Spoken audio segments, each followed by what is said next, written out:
Hello and welcome. I'm so glad you could make it and join us today. We've got a wonderful episode planned. And to help me with the episode, we have the lovely Amy from all the way across several ponds. Let's say it's several ponds. Several, yes. It's quite a few ponds. It's quite a few lovely and expansive ponds. And then with us for however long she is with us, there is the fantastic Laura. Yay! And then you know him. I love him. He's my technical producer. And also, funnily enough, my brother, Tom, is here. Yay! Yay. Yay, yay. So here we are today on a wonderful episode of Mo Rita's Mo Money. Pray tell your secrets. Well, that is essentially the whole premise behind Hooks and Zingers, and devoting an entire episode to discussing hooks and zingers. Because I think, as somebody with ADHD, hooks and zingers are really helpful for helping propel me through a story. So I love them. The more hooks and zingers in a story, the more enjoyment I get out of reading it, as well as the more, stronger of a page turner it is for me. So I really look forward to reading anybody's stories that, they peppered in, even in a short story, as many hooks and zingers as they can. It is very rewarding for me. So that's why we have a whole episode about this. And, real quick, I thought we'd just go ahead and just say hello in the chat. Hello, Megan. Hello, and Heather. Heather, we are looking forward to your comments later, sweetie. And, of course, Tom is in the chat doing double duty because I like to say it. And Eva is here. Hello, Eva. Just in and out, but here-ish.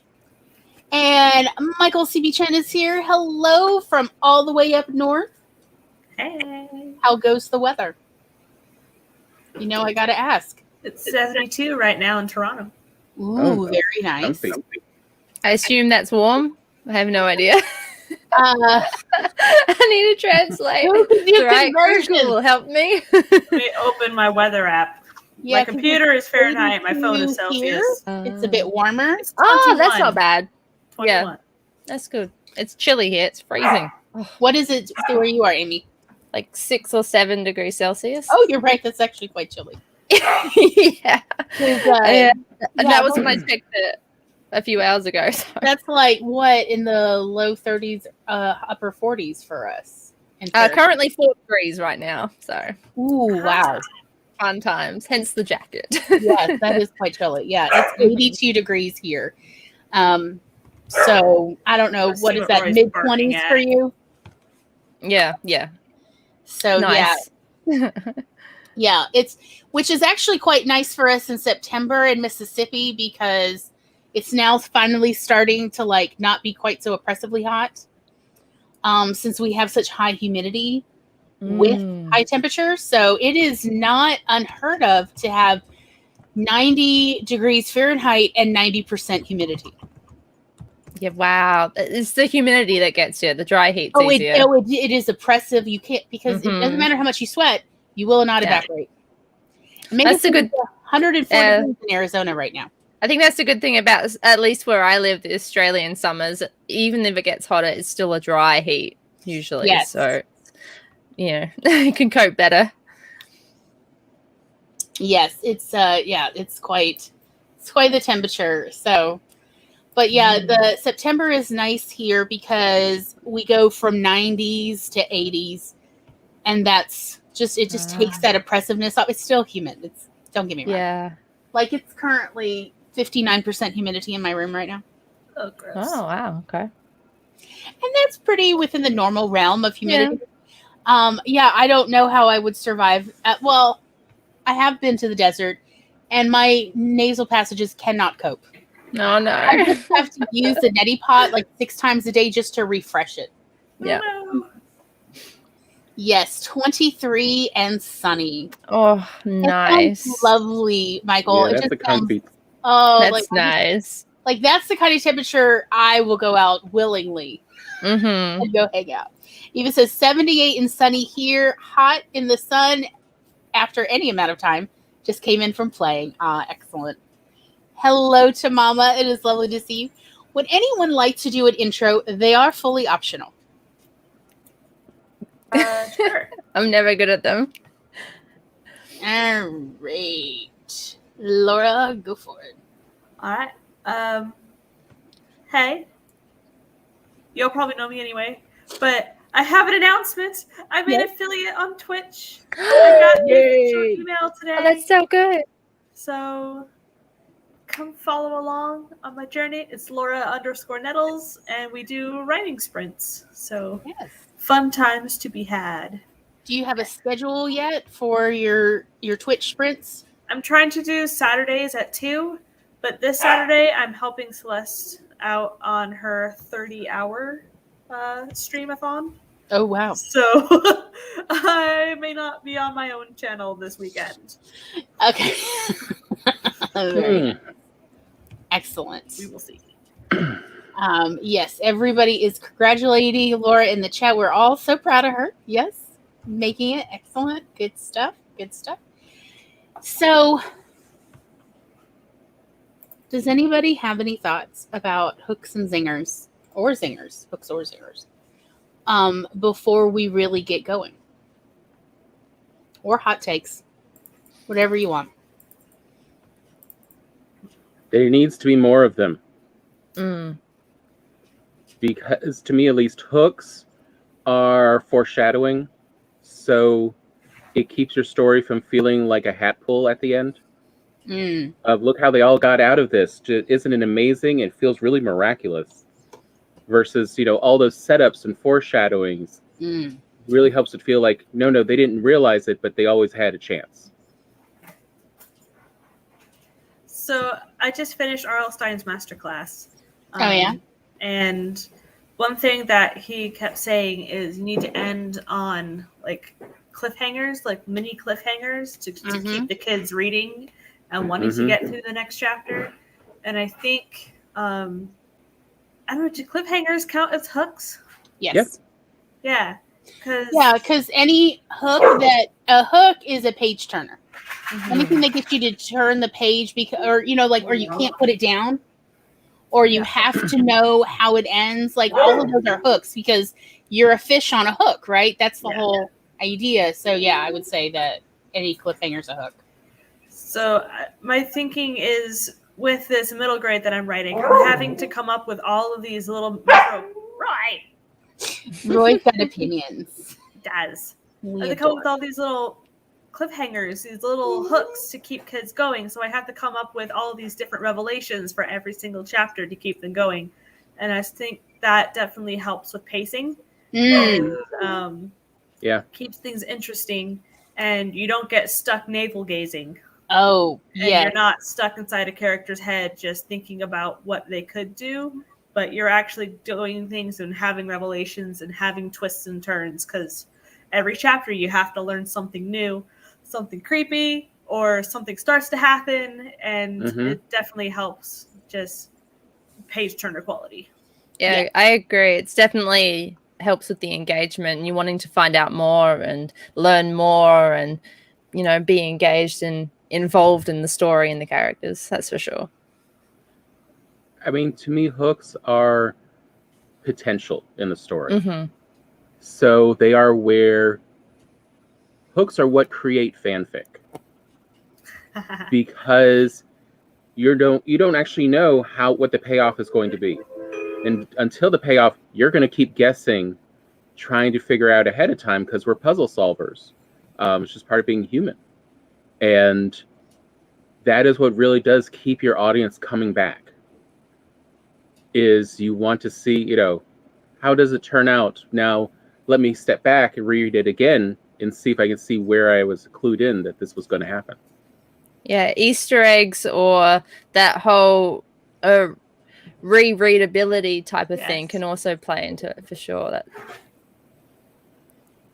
And I think that is also what makes a good book, is especially if there's like those foreshadowing moments thrown throughout and things like that. And then you read it again, you're like, oh my gosh. And then it just makes you even more invested in it and more interested.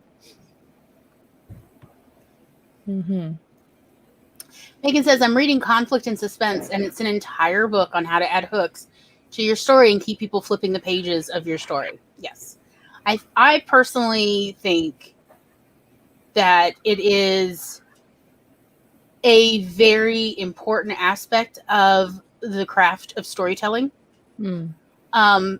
Otherwise, people just lose interest, whether you're orally telling the story or you're telling it in printed form or you're telling it in a visual medium. Hooks are like how you keep people reinvesting, readers or audience reinvesting. And so they don't have to be strictly cliffhangers. They can be revelations about a character's background or character's history. They can be all sorts of reveals, but they are definitely something where I think of hooks. Specifically, actually, I think of hooks and zingers, because zingers are sort of the other side of that. Zingers are the payoff. Whether a zinger is, and this is what actually happened, or a zinger is just, like a little, well, I wouldn't say that because da-da-da-da-da, truth drop. Whatever a zinger is a satisfactory payoff. You've invested this far and you get a zinger and you're like, yes. But the way I think of hooks and zingers is it worthy of the reader telling their friend while the two of them walk around a walking track? And that is I have a very personal reason for this. My mother and I, we had a complicated relationship. We did not always get along. However, one of the things that we always were interested in talking to each other about was any good story we had recently read. Whether it's nonfiction or fiction, did not matter. And we would do it while walking around a walking track. It's a habit that we picked up in my late teens of, in an effort to exercise, but exercise be so boring. Yeah. We would walk around walking tracks and essentially gossip. But instead of gossiping about people, because that can be quite destructive, we don't want to be backbiting, we would gossip about books and stories we had read. And of course, we would gossip about dead people. All these kings and queens and courtesans, whatever. We would essentially gossip about them. And we would tell each other the story thus far we had read. And be sure to, tantalize every hook. And, crow about every zinger. And it very much kept us both propelled walking at a walking track, because both of us do not like exercise. My body is not made for exercise, y'all. I know people keep talking about that endorphin rush. I have literally walked 17,000 steps in a day and never once got any kind of feel good surge ever. Or even just a light, well, that was nice. I've never felt good moving my body. It's just my body is no, that part's defective. But, and my mother was very similar. She's like, no, we were meant to plod across the steps of Russia. That's what our genetics is for. And it's not meant to enjoy it. We're meant to just plod, because otherwise, the Golden Horde will come and take us down. That's our people. And so she's like, we weren't made to enjoy the act of moving our bodies. So instead we'd have to find a different way to do it. And that was, by quote unquote gossiping about fictional characters and their private lives in these books. And also, my mother would read historical novels about Cleopatra written by this historian or that historian and tell me all the juicy bits that, were actually backed up stuff rather than just, BS. And this was how we essentially got some sort of enjoyment out of moving our bodies, was we would be two old biddies gossiping, except about fictional characters. So that's how I think about memorable hooks and zingers. Is it juicy enough? Is it interesting enough that the reader in retelling it is still, not only is the reader enjoying retelling it, but the other person that is listening is also enjoying all the juicy bits being dropped. That's a really good. That's like excellent. That's how you know it's a really good hook or a zinger. And so for me, that's my gold standard of even when I'm writing, as well as when I'm evaluating other writing, like okay, because sometimes people ask me to read stuff to punch it up, or I'm just reading for pleasure myself, and like, am I going to finish this book? Well, probably. Whether it has hooks and zingers, and enough of them, is definitely going to play a role in whether I keep reading it. Is it good enough to, like, at the end of the day, tell my brother all about it? And vice versa. He tells me the stuff he reads. And so that's how I think of it. And I think, like, that is also another good reason to put as many hooks and zingers as we possibly can as craftspeople into our writing. Is think about hooks and zingers are really the way word of mouth often spreads. Because me going, I have read this amazing story and I have to tell you all about it. That is how word of mouth works. And that is, the meat of that conversation is going to be about a bunch of, like, okay, so this is how they set it up. And you think this is how the story's going to go. But no, wait, I have to tell you. And they're like, okay, what is this book? Let me download it from whatever my service, like that. That is how word of mouth, and word of mouth is, every writer's best resource is the best kind of readership is the word of mouth readership. People who picked it up because somebody else highly recommended it, someone they trust. So that is another really excellent, strong reason that I am trying to push this, because y'all would not believe the number of people I've come across in my, meager few years on this earth. Cough, cough. Cough, spring chicken, cough. So young, so fair. Anyway, yeah. Is so many people saying, like, oh, I don't worry with hooks and zingers. That's for pulp. That's just trash novel stuff. Like, excuse me, what? You would not believe how many other writers have told me. And I'm like, how does anyone enjoy reading your stuff? Are they just forced to? Are you betting on becoming a classic because schools will force children to read your book? How is this going to work?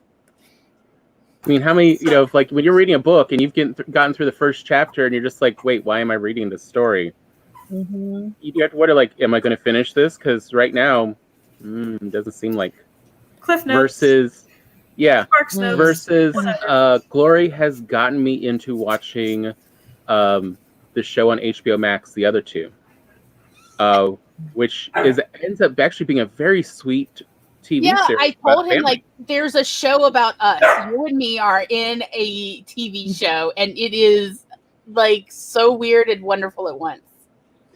But the part is, like, one of the things of note to me is that, so it's got, two of the writers on the show, and it's, executive produced by Lorne Michaels, so, involves Saturday Night Live. And I'm just like, but Saturday Night Live only knows how to do, spinning out the craziness further and further as the time goes on in the story. Like, I don't know if I really want to watch something like this, but I watch it, and yes, every setup at the beginning is just cringe and is scary, and you're just like, this is gonna be so bad. Y'all, I can't tell you how many episodes now, because we've only been watching the second season. I got started.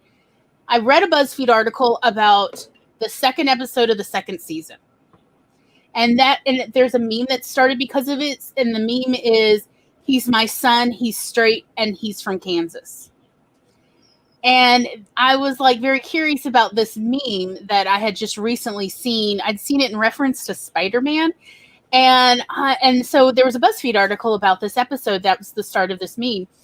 And I was like, wait, it's on HBO. We have HBO Max. Let me see it. And so have I watched season 1? No, I have not. Am I interested in watching season 1? Well, I don't know. I'm enjoying season 2. I don't want to ruin it. But if you just want to see the episode that actually was, like, it's just chock-a-block full of hooks and zingers, it is the second episode of the second season of The Other Two. Molly Shannon is in it. And it is yeah, the whole time Tom was watching this episode, he's like, Glory, this is going to be bad. And I'm like, I've literally already watched it. I have previewed this whole episode for you. I promise it has a wholesome ending. It does not have a cringy, terrible ending. He's and like, each episode has continued to be like that. Of you're just the beginning is like any modern show where it's, you know, oh, the awfulness of these people's lives and how they're just going to make their lives worse and it's just going to naturally get worse.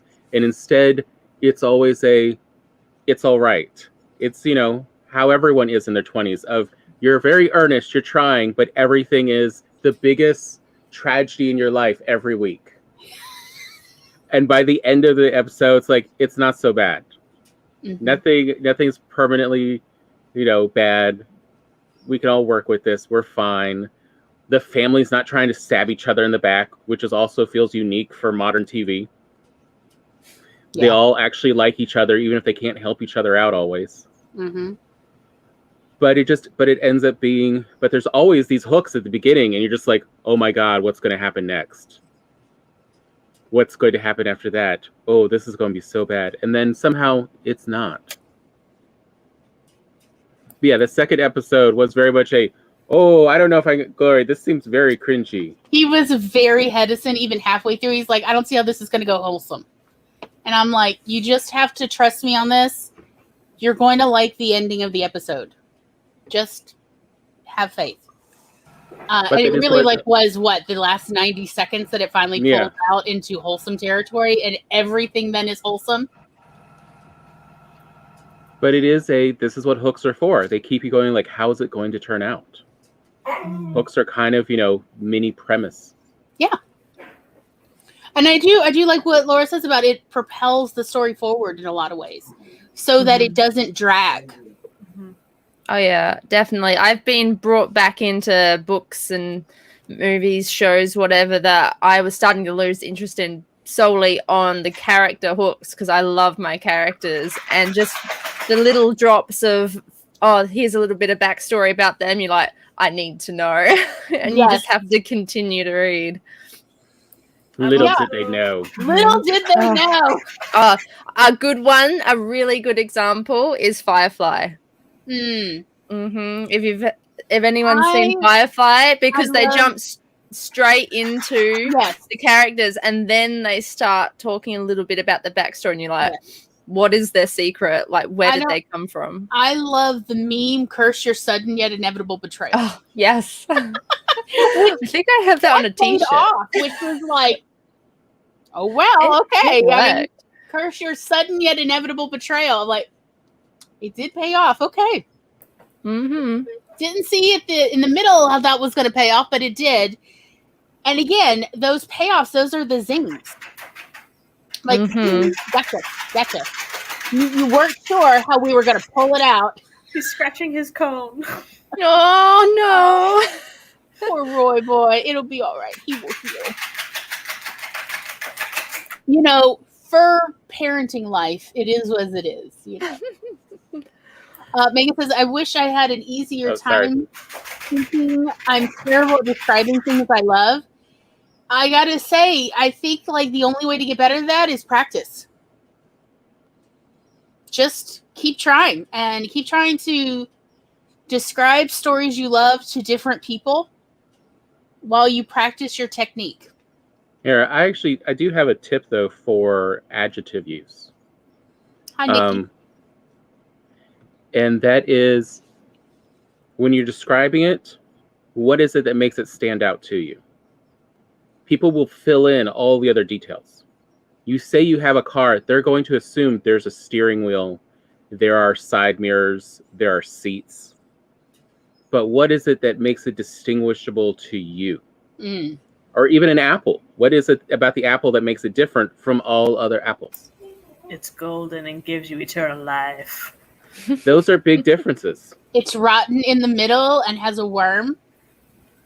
Again, because people will fill in all the other details. So it's just, the only part that's important is what makes it different than every other one.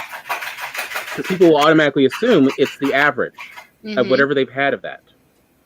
You know, so yeah, the car has 4 wheels. Oh, this one only had 3 wheels. Oh, go on. How is this set I'll up? just getting somewhere. Yeah. Mhm. So yeah, like hooks and zingers can actually save you a lot of time and energy in descriptive text, because you don't need to describe all of it. You just need to describe the bits that, you know, would somehow be of interest because it's different or it's going to be important later. Hi, Nia. And that kind of relates to the not sure what the term is, like the inciting incident. That's it. Mhm. And that's why that's also important, is it's the only focusing main on hook. Yeah, it's the main hook. It's only focusing on the interesting things, what has changed in this character's life, where the story then begins and starts, and then it flows on from. So So I mean, go on. there's this idea that I have as well, that you can have hooks and you can have zingers, but you can bury them in prose and have them be not nearly as effective if you're going solid purple prose or things that are so abstract that people can't really grasp it, and then your hooks have lost their sharpness. Yeah, their oomph. Yeah, like you watch a movie and it has a great premise, but it's lit so darkly you can't see what the heck is going on. You turn it off because what's the point? You can't tell anything. And same with reading a book. If the prose style is not accessible, then it's a slog to read through, and most people will DNF it, even if the premise sounds really cool. Although having said all of that, I will go with and this is why it's useful to know the rules, so you can then know how to break them. Yeah. Because you can also use that very same effect of, the purple prose to hide when you do need to let your audience technically know something ahead of time, but you don't want them to focus on it and sort of ruin what's going to happen later. You mean like murder mystery stuff? Where, especially if you're writing a murder mystery for an adult audience, they get upset if you don't actually give them all the pieces before the end so that they can put it together. But you can hide it in purple prose or in other like descriptive text. You can hide details. And just throw away text. Just, just as part of the rest of a description. So it is a way there are techniques you can use depending on what your aim is and what kind of story you're telling in the first place.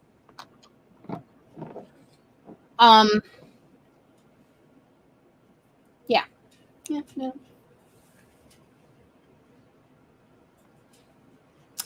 Megan says, according to Conflict and Suspense, a successful novel is the emotionally satisfying account of how a character deals with imminent death, physical, professional, or psychological death. Hooks is just reminding readers of the imminent death.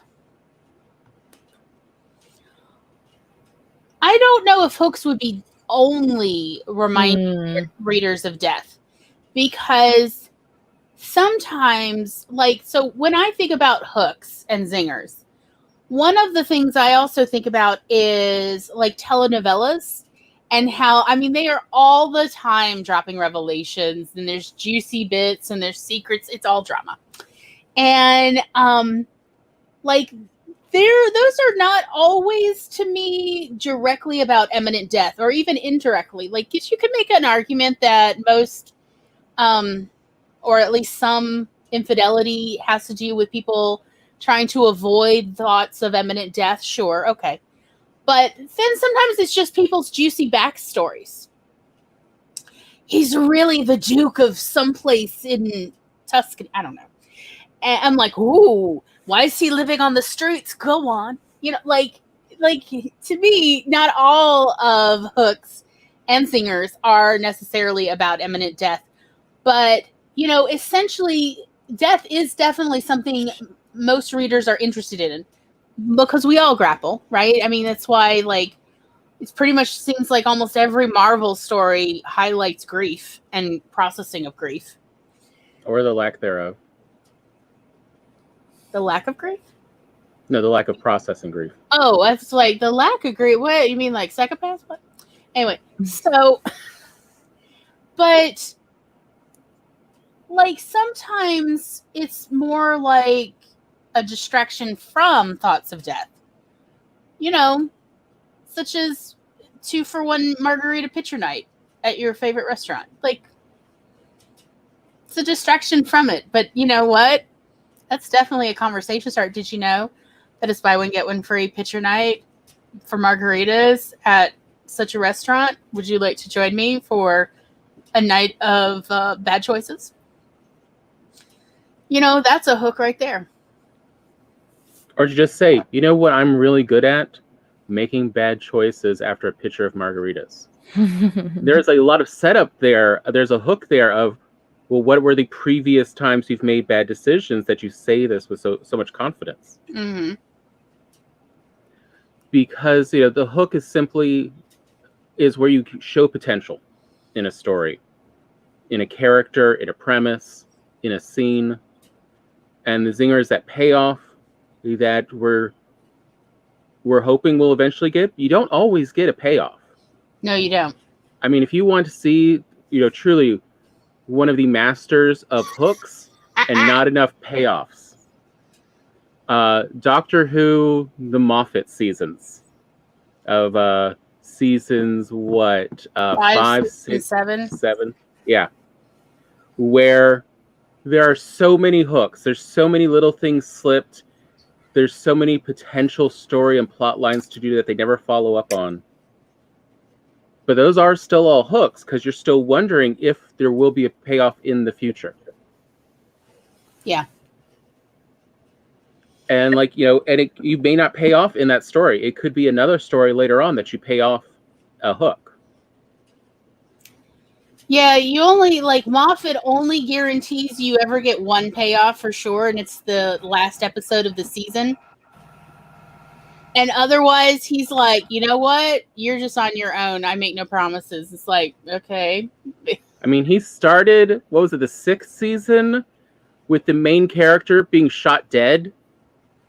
Yes. And then we spent the entire season going, wait, why did not only did the main character get shot dead, but the main character told everyone else, no matter what you see happen, don't interfere and don't do anything. You're just like, what happened there, and how are they going to get back from this? And let's not forget, then the other characters are trying to figure out how to interfere, like the whole season. Like it's a fantastic season. It's one of my favorites. But yes. Hello, doll. Taking a break. Yes. Good. So, yeah, Moffat definitely shows that you don't have to give zingers, or you don't have to give correlating zingers to your hooks. You do not have to pay off all the questions Moffat raises. And sometimes you can pay him off at a later time. But, having said all that, you do need to pay off a certain amount, or your audience just gets exhausted, because this is part of a talk I'm working on, and I'm just doing the short version, but humans are designed to predict the future. Every time we predict the future correctly, we get dopamine. And that's what a zinger does, is it gives us dopamine. It rewards us because we've now solved a mystery. We've now predicted the future. We can more successfully do it in the future. Your brain's happy, so you'll feel better. But every time you set up a hook, your body goes, all right, we've reserved some dopamine for it, but we're not going to give you the dopamine till we solve it or we successfully predict it. Mm-hmm. And that's why you do need to. Yes. And as Laura was saying at the beginning, hooks are a great way to set your pace. Because every time there's a hook, there is a new progress in your story. Mm-hmm. Even if the progress is backstory. Mm-hmm. Or more knowledge about the characters involved, it does actually set your pace. It is an easy way to set it. Because your audience goes in knowing nothing. So every piece of knowledge is a new, okay, go on. And sets what kind of pace this is moving at. Is it very slow? Is it fast? And why does this matter? Mm-hmm.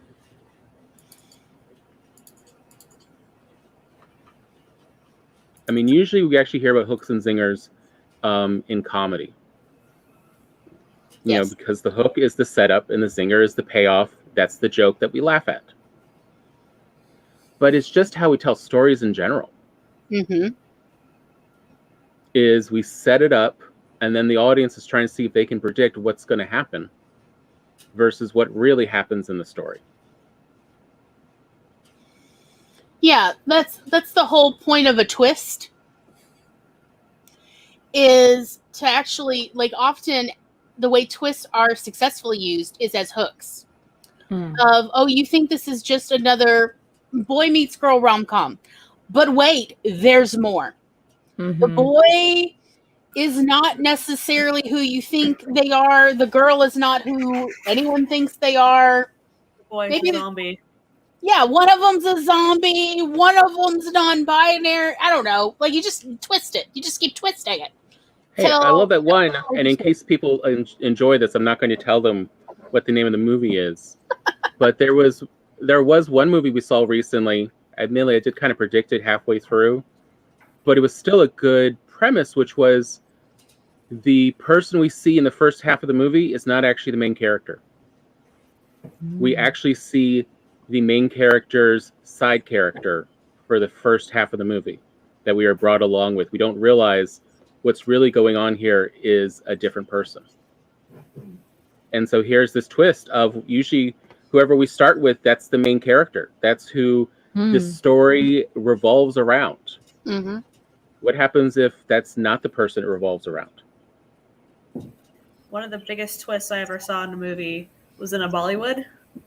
And so it's about this guy who is like a secondary actor, like a low tier in the background kind of guy, maybe gets a speaking line, falls in love with this beautiful actress. And so you're rooting for them the whole time. And then he dies in the middle and gets reincarnated. And you're like, wait, what? What just happened? I was so confused. And now he's the biggest actor on the block. And like everything's going crazy. I'm just like, I was not expecting this. What just happened? So. Yep. Definitely kept me invested. Yeah, exactly. But wait, there's more. That is a hook. But wait, there's more.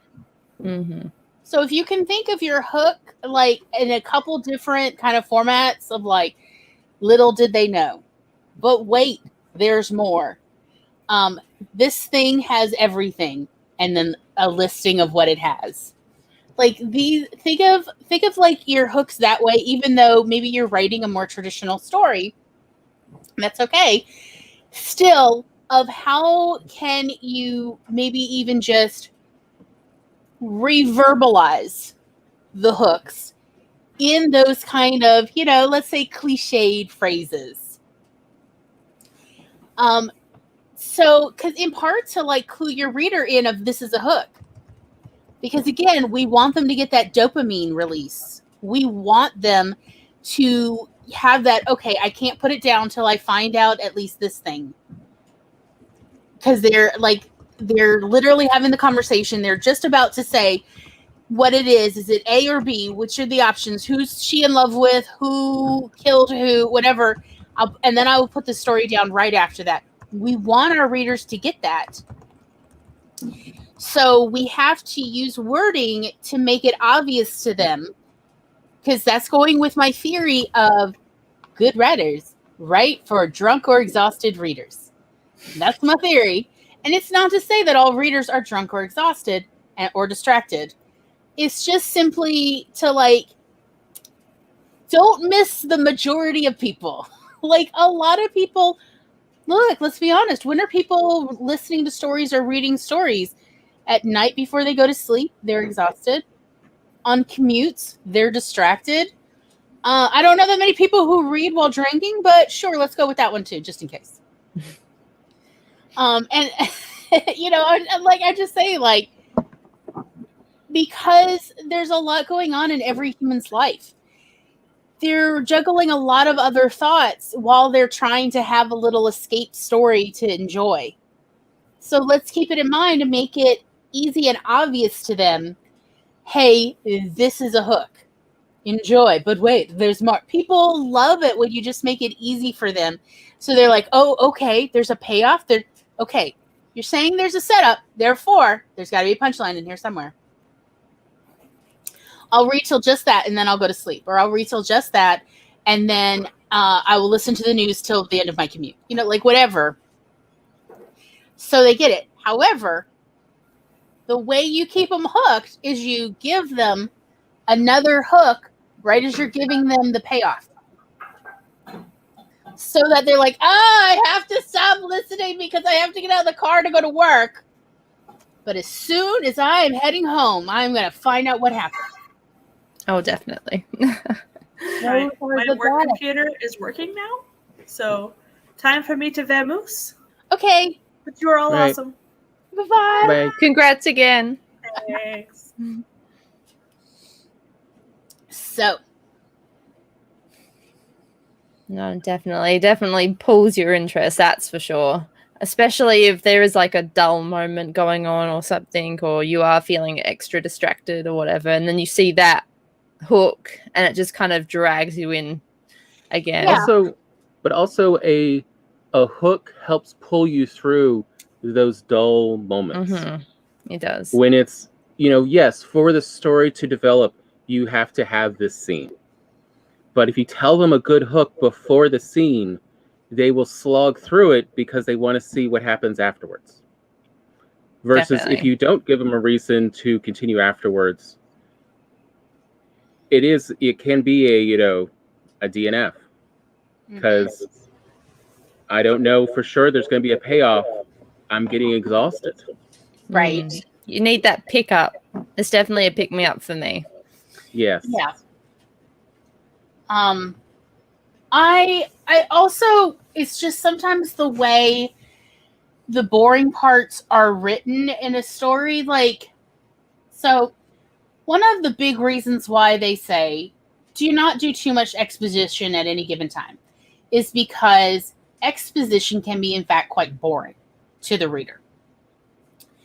And so there are ways to do a whole exposition dump that are not so exhausting or boring to the reader, such as you have two characters essentially gossiping about and all they're doing is exposition. I mean, that is an old trope, but it works great, right? Oh yeah. That's what I'm trying to do in mine at the moment. They're learning about each other, but also in that explaining the world and how it works while they're talking to each other and learning about each other. So, and don't forget, people lie. That is true.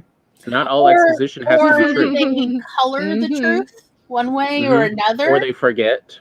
They forget important details. I mean, they do. People will say oh, I've never done this. And it's like, what are you talking about? You literally graduated from a high school that, did this and you said you were in the Glee Club, so surely you performed. Like, oh, well, yeah, but that wasn't what I wanted to do, so I don't think of it that way. Like, all right, look, unreliable narrator. I need to let you to let me know when you're just talking about your feelings versus actual shared reality that we both exist in. Right? There's nothing wrong with making characters that way. Gosh, nothing wrong at all. Other than they'll drive you nuts too. Because if that kind of person in real life drives you nuts, then probably that character will drive you nuts too. I'm just speaking from experience on this one.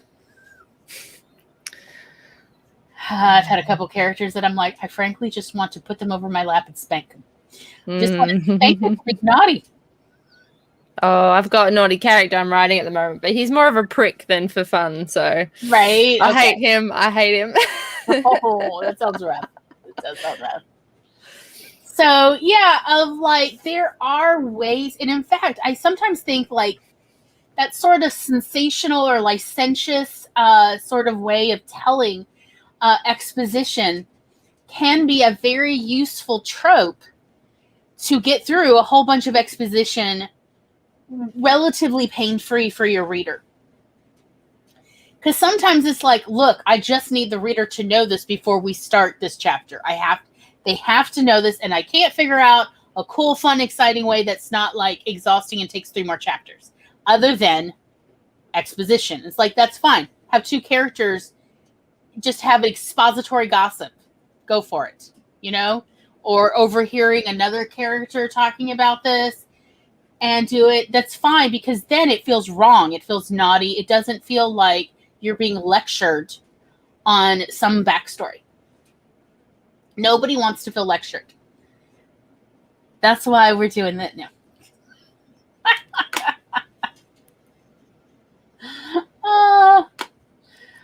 And on that note, should we go ahead and we should do a little bio break? Are we about ready? I think so. Okay, so again, your internet parent reminder. Now is a wonderful time to get something to drink. If you have something to drink, do you have some water to drink, though? Have you had a snack recently? Have you eaten at all today? Maybe now's a great time to get perhaps a nutritious snack. Or no nutrition at all, just deliciousness. If that's what it takes to get you to eat something, we'll take it. And above all things, save your work. Save your work again. You think you saved it? Save it one more time. Just going to throw that out there. And if you've done all the things, you've saved your work, you have water, you've had a nutritious snack and a junk food snack recently, so you've covered all your bases, maybe it's time to walk around a little. I'm throwing that out there. Do you have to do all these things in the next 10 minutes? Absolutely not. We're going to have a Halloween timer because I am ready for spooky season. And with that, we will see you in a few minutes.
Hello, hello. I'm glad you all made it back. How did everybody do? Not enough sleep. Here, here. I did a little bit on a character profile I'm writing up. Just a little bit.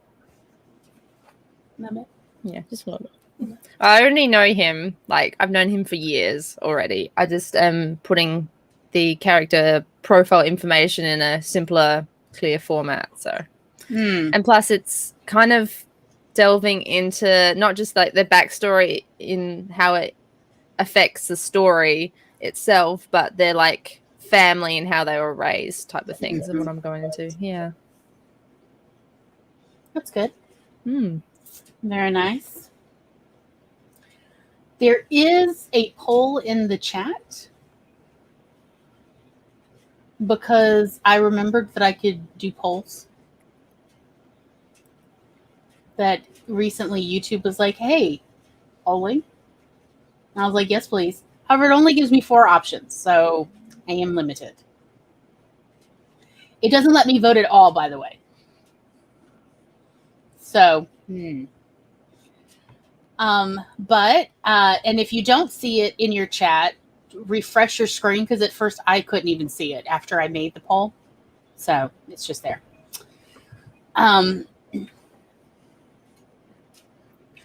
So Laura says, my favorite parts of editing is polishing prose. As I said, it only gave me 4 options, and I knew I wanted one of them to be that it's a special help. Yep. I saw that and laughed a little bit inside. Because I've heard that a lot from people, a lot, even though, which is kind of funny since I enjoy edits more than I enjoy discovery writing or zero drafting. I really do not like the blank page. Like, that is how I am tortured. Oh, yeah, definitely. Starting it, usually if I've got like a scene that I'm kind of just continuing on from, it's like easy. I can just get into the thick of it. But when you've got like not much to work on, you're like, just stare at the screen. Yes. Yeah. I do a lot of staring at the screen, staring at the ceiling, staring at corners in my room, staring out of dirty windows a lot. A lot, y'all. Like, so I hate the blank page. Like, Tom knows I have literally offered to bleed onto a blank page rather than write. Like, just sometimes. Oh, that's me with essays. Yeah, I'm like, I don't know where to start. I don't know what to do. Yeah. That's the beauty of an outline, though. It just gives you those dot point sections to kind of go off of. Yeah, although, like, to be perfectly honest, I feel like when I'm outlining, all I am doing is procrastinating before writing. Like, yeah, fair. Because I will not be sticking to the outline in any way, shape, or form. Every time I swear I will stick to my outline. Every single time I'm like, no, this time I'm going to make an outline that I can actually stick to. I'm going to make it vague and loose, and it will have all the characters. Every character will be mentioned. It's got whatever. It doesn't matter what the promises I make. I never stick to it.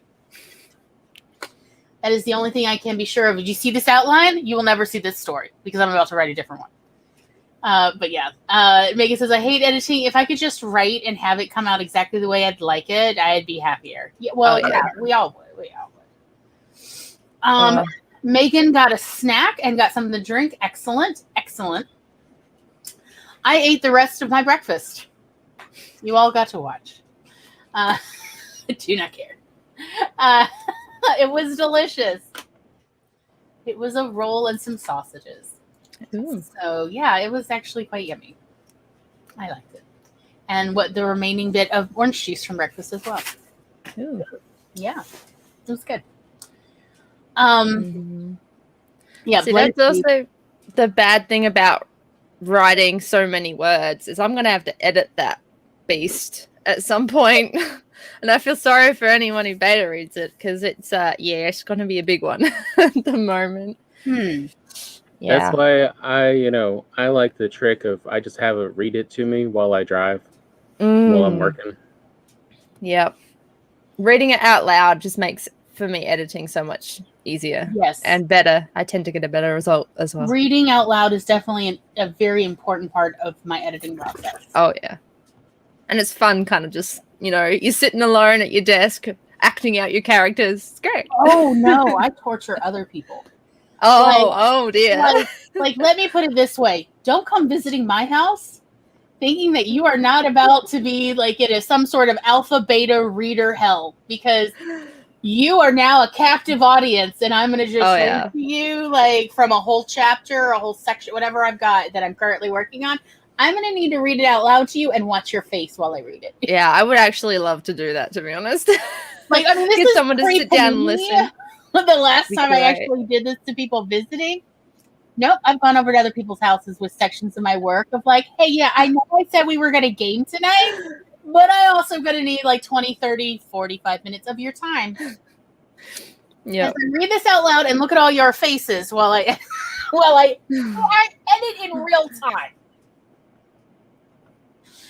Yep, definitely. It's fun though. It's like, thankfully, anybody who stays my friend in like in real life, who I actually see at some point in human form, they are very understanding of like, hi, welcome to my process. You are now in it.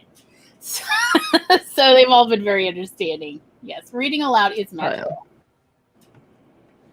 Laura says, I can thread through more subplots and edits, but getting the bones down first is the most intimidating. I'm an underwriter.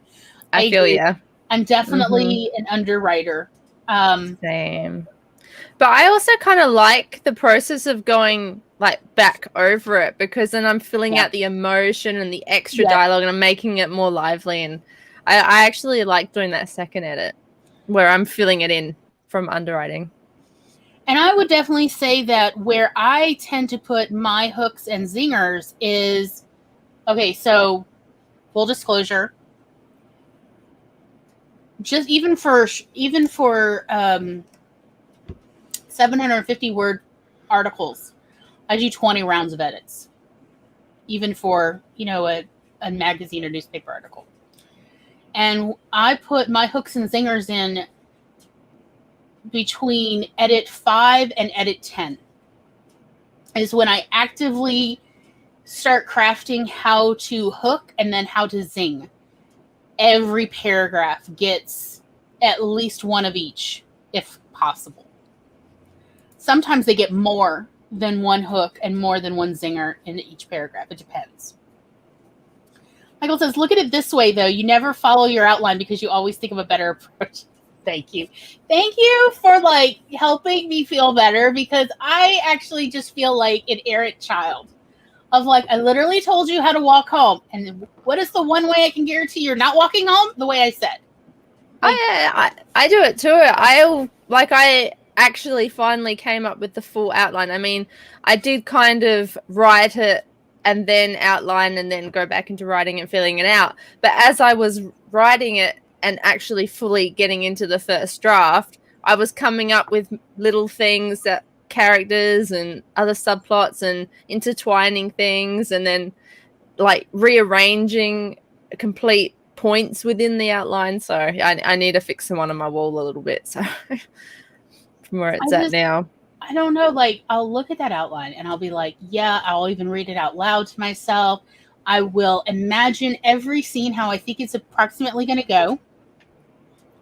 The outline will look airtight. This is going to work. By scene 3, that outline has now been thrown out and a new outline is in the works. No. And I'm like, am I just using this as a procrastination tool? What's happening? I don't know. Hello, Spence. Lurky, yes. I've got it up on my TV too. Yes, thank you. So, yeah, but I have never succeeded. No, you know what, I say that, and I have, even during my outlining phase, had a couple like hooks and zingers come to me, and I sketch them out on the side, like literally in the margins sometimes. Doesn't mean they always end up in the final work, but it's just so like I can keep moving forward, because that's the hardest part for me, is to keep moving forward versus getting bogged down. Yeah. I can easily get bogged down in perfectionism. Perfectionism is truly a dream killer for me anyway, and it takes away all of my creative spirit, and it pretty much makes me not enjoy even the act of writing, let alone finishing anything. So I have to be very careful and constantly be checking my thoughts to make sure that this isn't perfectionist thoughts versus just polishing thoughts. That's fine. You know, polishing a turd. Look, those turds don't get shiny on their own. I'm just saying. So it's totally fine to polish turd. That's 20 rounds of edits for a 750 word article. Like, really? But still polishing versus perfectionism. No, it can't go out till it's perfect. Oh, no. There's just at a certain point where we're like, this is good enough to go to print. I will not bring shame on my family's name if other people read it. That's like where I have to then go, my baby bird, fly or die. I don't know what's going to happen to you. Best of luck. Because otherwise the perfectionism will eat every story and me alive. Yeah, sometimes you just got to write it and continue. Yeah, and also perfectionism is sort of the death of creativity. Because, as I was saying about descriptors and adjectives, you just need to tell your audience what makes it different and unique. In fact, you don't even have to tell them every aspect that makes it different and unique, just the ones that are important for them to know for this situation. The rest of it, what it is left unsaid, is where your audience's imagination now has free reign to take off. You don't need to say very much about how someone looks. They will come up with it on their own. It only matters what they look like if it's part of the plot. Yeah. I'm kind of an underwriter in that regard, because I normally don't describe my character's physical self very much, except what you need to know, because there's a plot point. One of my characters wears a trench coat. This trench coat is integral to the story because it is bigger on the inside. I'm just saying. And like, that's important later in the story, is that yes, it can smuggle humans in it. I'm just saying, this is the thing. But otherwise, even though I may have an idea of what characters look like, I don't really describe them that much, because I want the reader to definitely feel like they're part of that creative process as they're thinking up stuff. And maybe I'm wrong for that. Maybe readers want everything described down to the last shoelace. I don't know. But yes, the tome writers.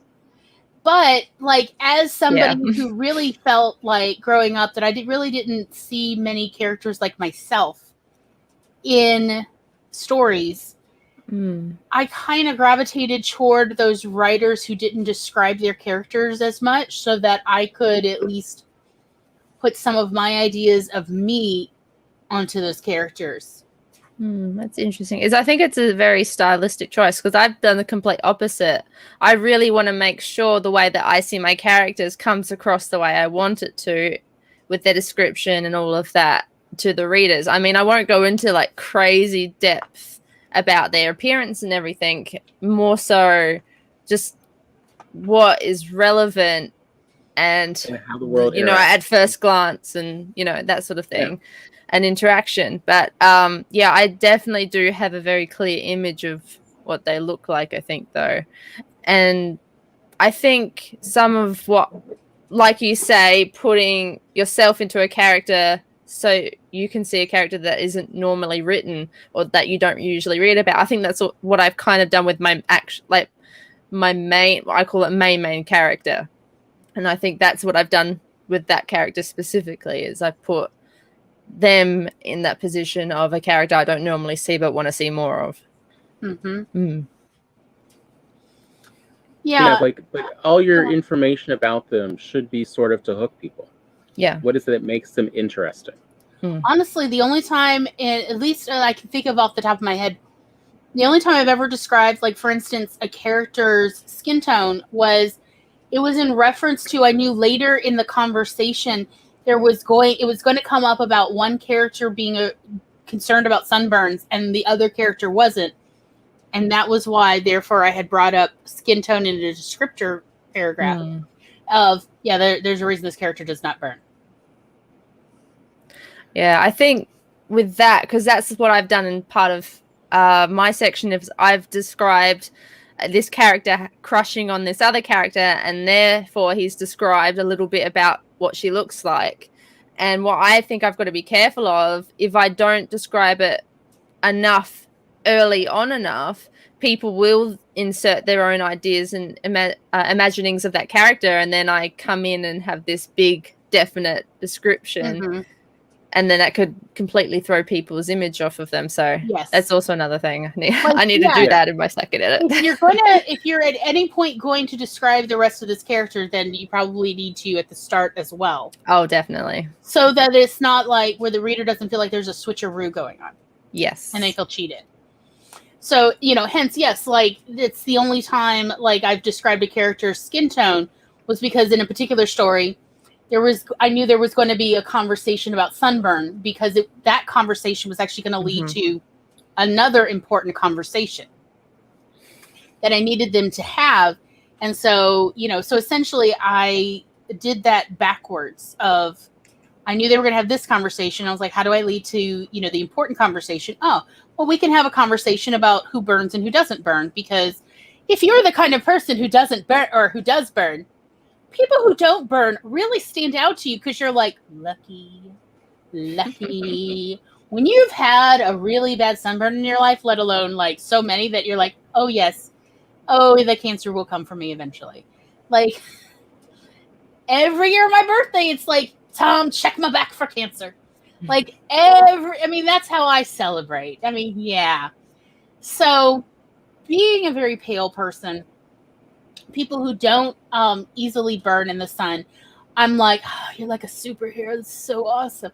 So I was like, okay, I can lead into an important conversation through this conversation. But in order to lead this conversation, I need to describe them earlier during, that initial descriptive paragraph or so, somewhere when the character's introduced, so that the reader doesn't feel like, wait, they don't look like the way I imagined. Poo to the writer.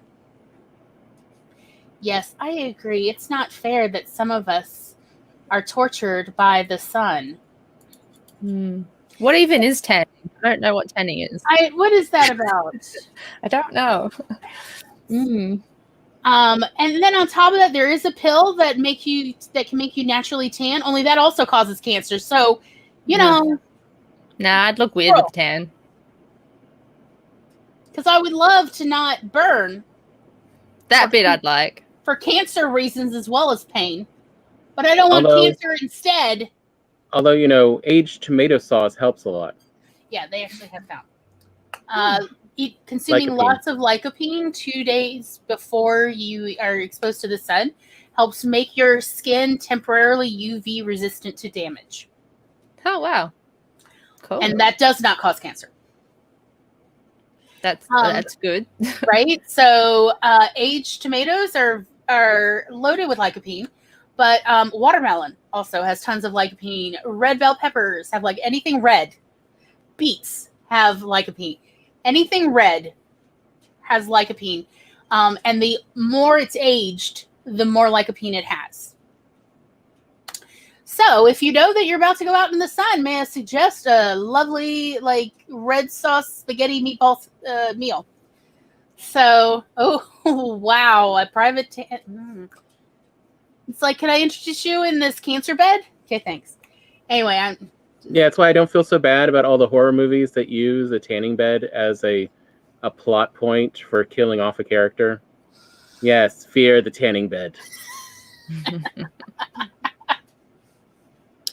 But on the other hand, if you want to go outside to the farmer's market, may I recommend you at least have some watermelon or ketchup. So, yeah, all you need is 2 inches of tomato paste a day is all you need. That's not much. Yeah, no, it really is not much. Yeah, it's like a teaspoon. Yeah. Well, I think it's actually 2 inches is like a tablespoon's worth from the tube, tomato paste from the tube. But you can get that equivalent from like 2 or 3 tablespoons of ketchup. So, there's ways to do it. It's just important to remember. I know how with ADHD that keeps forgetting, like, oh wait, we were planning on going outside today. Oops, I forgot to have red sauce yesterday. Oops. But anyhow. And go on. I was thinking, like, sort of the ultimate storytelling genre that uses hooks and zingers. In modern times, I was thinking of was the heist story. The heist story is all about you setting up all of these hooks, and you're curious, how in the world is this going to pay off? True. How will this succeed and fail? And then, you have the zingers later on, and and it's just like a murder mystery of where essentially you work backwards. You know what the payoffs are, and then you figure out how do you set them up. But it's a good way to kind of see what is the power of hooks. What are the many ways hooks can appear? Is just read or watch a heist movie or story. I mean, to me, a lot of good comedies are also going to have a ton of hooks and zingers. But not everyone realizes and understands how to then work that style into your story in ways that are not just jokes. Because, I mean, really, the difference, all a joke is something that's tragic, something you assume will be tragic that turns out to be harmless. Hence a benign violation. It seems like it's going to cause pain and trouble, but it turns out not. And that is a joke.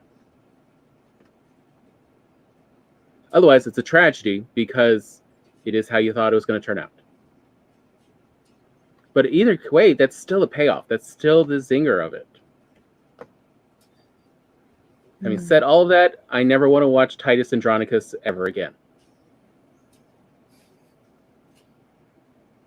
Never. And I think another thing about the hooks and zingers, it is good to have that differentiation between, like having the peaks and the downs, the flat areas. It is very contrasting, and that can also keep your attention as well. Very much, yes. Yeah, because otherwise, keep someone, if you just keep them taunt, their emotions have nowhere to go. It's like some Hollywood movies, they're so high intensity the whole way through, and then you kind of get desensitized from that because you're up there all the time, and then you kind of level out. But if it goes up and down, you can see the contrast, and it gives more of an impact. And that's actually even why they put comedy into action movies, is that levity helps, resensitize you to the action, to the horror. Definitely.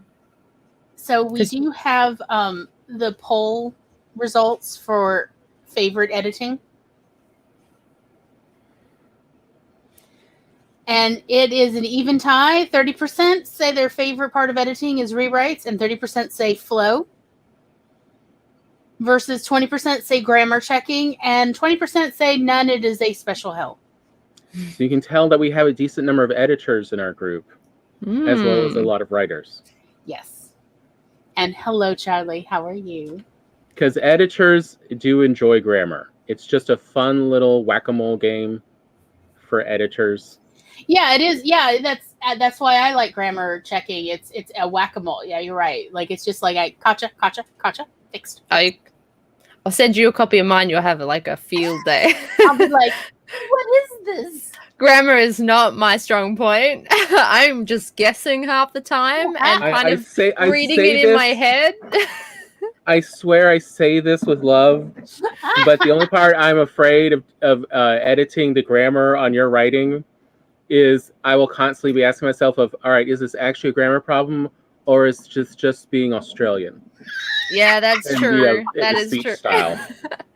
Is there different grammar rules for Australian Oh my accents? Like, and then it's just my personal style, just to confuse everyone even more. Now, yes. that's why it's so important for me to read my stuff out loud, because that's where I really find the grammar. I think, in the conversation. Yeah, well, and also there's, I guess, certain slang and colloquialisms in Australia that I have picked up on by reading BuzzFeed Australia articles and going, what are they? I don't. This is a different use of this word or phrase. I don't think I've got much slang, but that's to my knowledge. It could be like heaps of slang in there, but apparently my mum says that I write with an English accent, so I don't know. Who knows? I honestly wonder, do you, or is it the Australian impression? Yeah, I think an English accent, like my earlier stuff did have a bit of an English accent, but now I don't know about my cyberpunk stuff.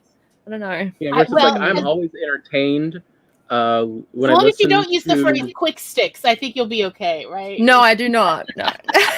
No. So, like whenever I listen to panel shows and someone on the show has recently gone to Australia, it's always fun to watch as like they now have a semi-Australian accent. Like they just can't help themselves. Yeah. Oh dear.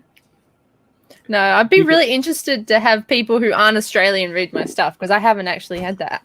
So yeah, that would be interesting. Eventually I will, but yeah. Hadn't thought of it that way.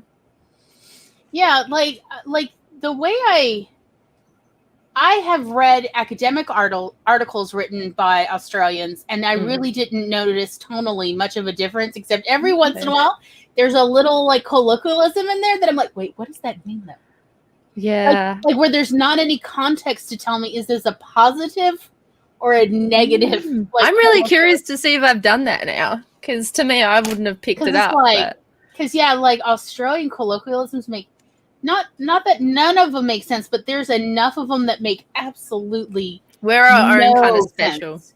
I mean, like for me, the most classic one that I kind of had picked up a little bit on their stuff, so it's not as lost on me. But, I haven't done a. Oh, sorry, you go. All I was gonna say real quick was like I had to, essentially be taught, because it still doesn't make that much sense to me. Of dogs bollocks is a good term versus every other use is negative. Yeah, like bollocks normally is not used in a positive term.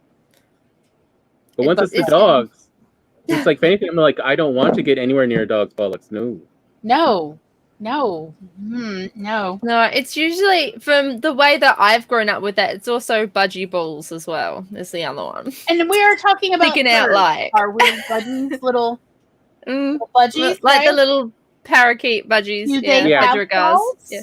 I don't know, but it is a phrase I grew up with. I mean, I know they have sticks out like they lay eggs, so they have. I really don't know the science behind that one, but and that's Australia. Okay. Yeah, it's an Aussie thing, I think. Definitely. As I said, so far, every Australian I've ever met, I very much enjoyed their company. Amy, of course, you are included in this. Like every single one.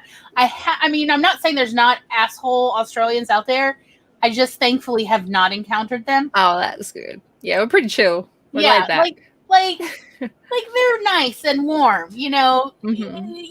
Pleasant people.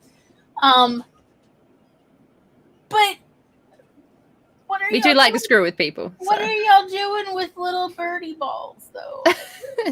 Nothing. No budgies were harmed in the making of this. That's what you're saying now, and I don't know. Okay, I have although I can probably give you a good idea of what's going on with that phrase. It's just a fun thing to say. Well, that, but also, since budgies are the most popular bird to breed and sell. Yes.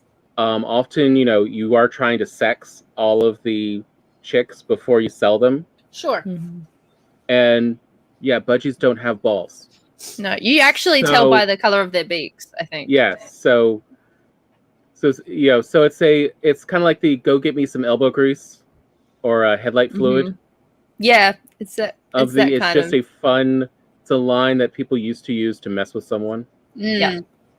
Like drop bears. Shh, what? I didn't say anything. Look, I'll just okay, yeah.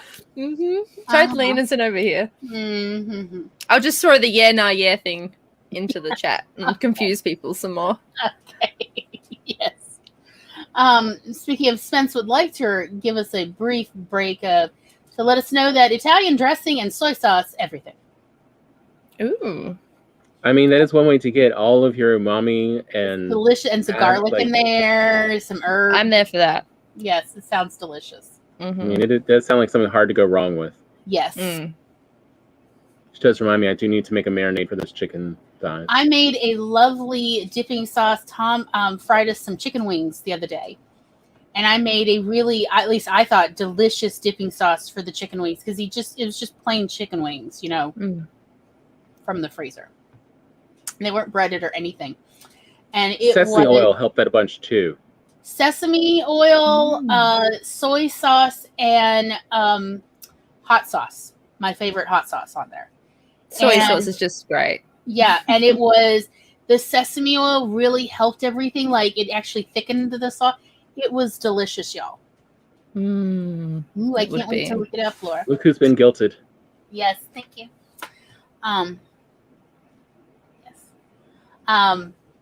So may I recommend that if you are in a bind, soy sauce, sesame oil, and hot sauce for your chicken wings or any chicken. It was delicious. The sun has come up. It's bright in here now. Oh dear. I was noticing that behind you. I was like, wait, are we inside or outside? Okay, Daywalker. It's 7 a.m. now. It's just ticked on to 7 a.m. Oh dear. It's sun. It's sun. There. No, I feel like a vampire. I go out into the sunlight and I'm like, what is this? Like I burn easily anyway, but like, well, night shift. I think the part where you apologize for the glare caused when your screen's too bright. Yes. I feel like that's the descriptor of how pale are you. I'm sorry, I am causing a glare on my camera now. I do that, yeah. I think I was trying to tweak my camera settings on a stream the other day, and I was literally lost all my features because I was so white. And I had to try and play with it just from the light bouncing off of my screen. Just no features. It's great. I feel so seen right now, yes. Yep. Of like I specifically have lights that have an amber tint to them to give me the appearance of skin tone. I need that right now, I think. The blue light behind me is probably not helping much. No. Like I specifically have amber tints on purpose. Is I highly recommend. Yeah, that's a little better. Yes. As well as I have a blue light filter on my laptop screen. And that also keeps the blue because actually blue light turns out not only does it wrinkle the back of everybody's retinas, but it also prematurely ages people's skin. Oh. Yeah. So, which may explain why so many high schoolers look older than 20-somethings. Makeup does that too, but yes. Yes. So, yeah, because apparently young people are now coming into the optometrist with degenerating eyeballs. Macular degeneration on the back of their eyeballs from blue light from their devices, which is really bad since it does not heal the way other parts of skin can heal from damage. So yes, may I highly recommend you. Everybody put blue light filters on all your devices, including your TV, so you do not prematurely age your face or your eyeballs.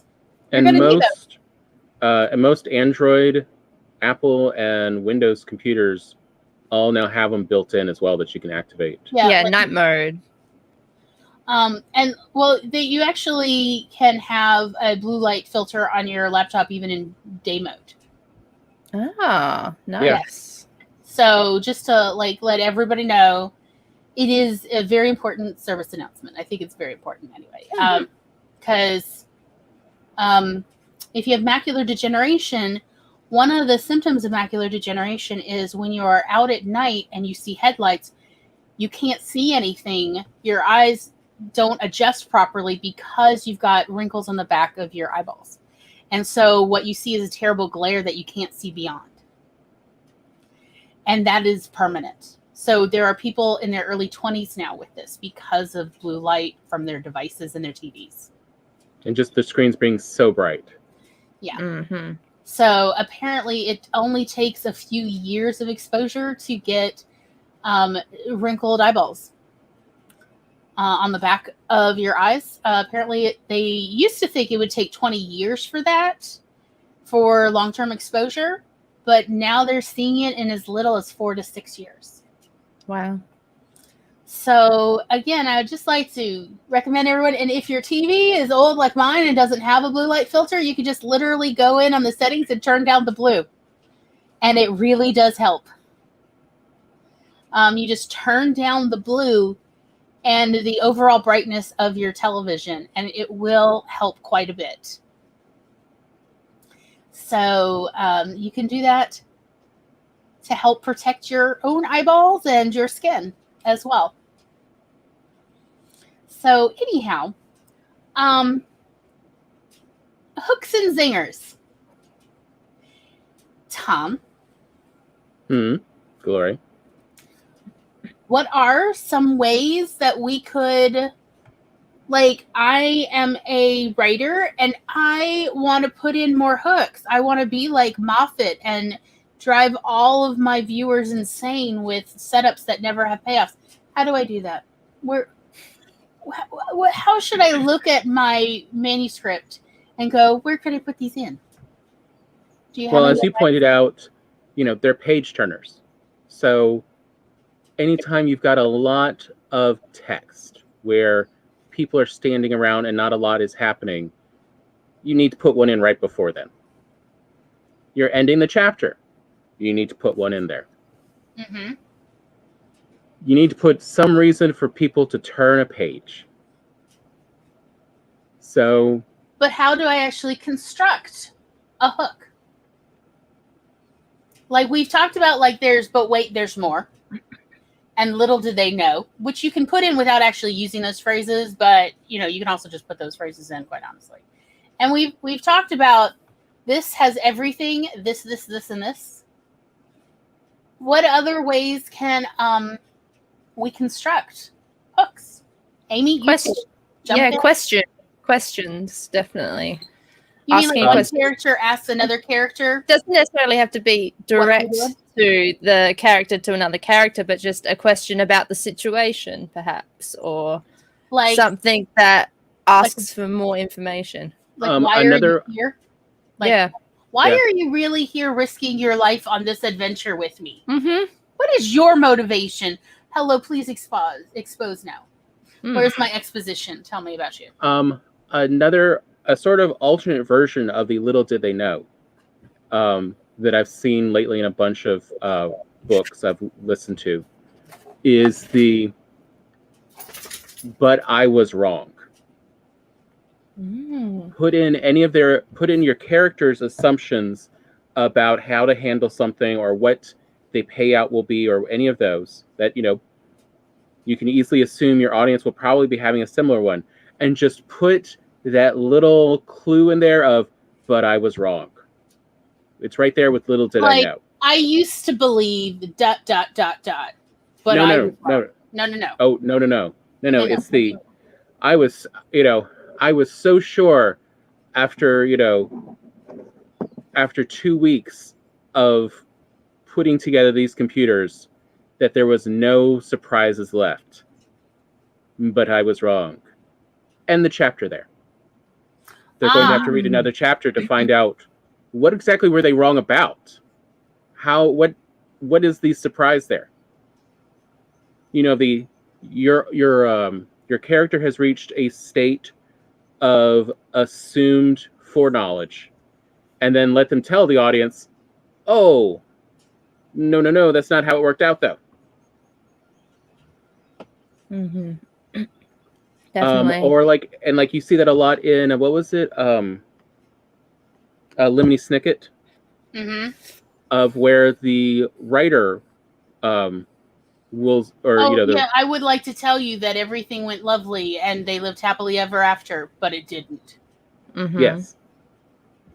And you can go with the, I want to tell you that this was the best uncle they ever had, and he was, and that everything was going great, and it was, but it didn't last. So there you are now curious but everything seems lined up. Why was it not lined up? So it doesn't feel like the author or the narrator is purposefully hiding things from you. They're just showing from their perspective, from what their experiences were. This is what it seemed like the direction the story was going in, but now in just short retrospect, that is not where it went. So you now know, pay attention, things are going to change. I remember once I was reading, I think it was a Dragonlance book, and the quest, the character, there was definitely a halfling, because pretty much I refuse to read a Dragonlance book if there's not a halfling. Look, it was my late teens, early 20s, okay? I like the halflings with their little thieves. And there was something like the characters were all congratulating each other that they had finished the quest and everything was wonderful, and they were talking about what they were going to do when they get back home to their respective villages. And I'm looking at the book, and the book is only halfway done, and I'm like, what the heck is going on here? You can't end the story here. Like, what is other... I'm literally looking like, did they misprint the pages? No, those pages are not blank. And, it was but it did not, it turned out their quest was not over.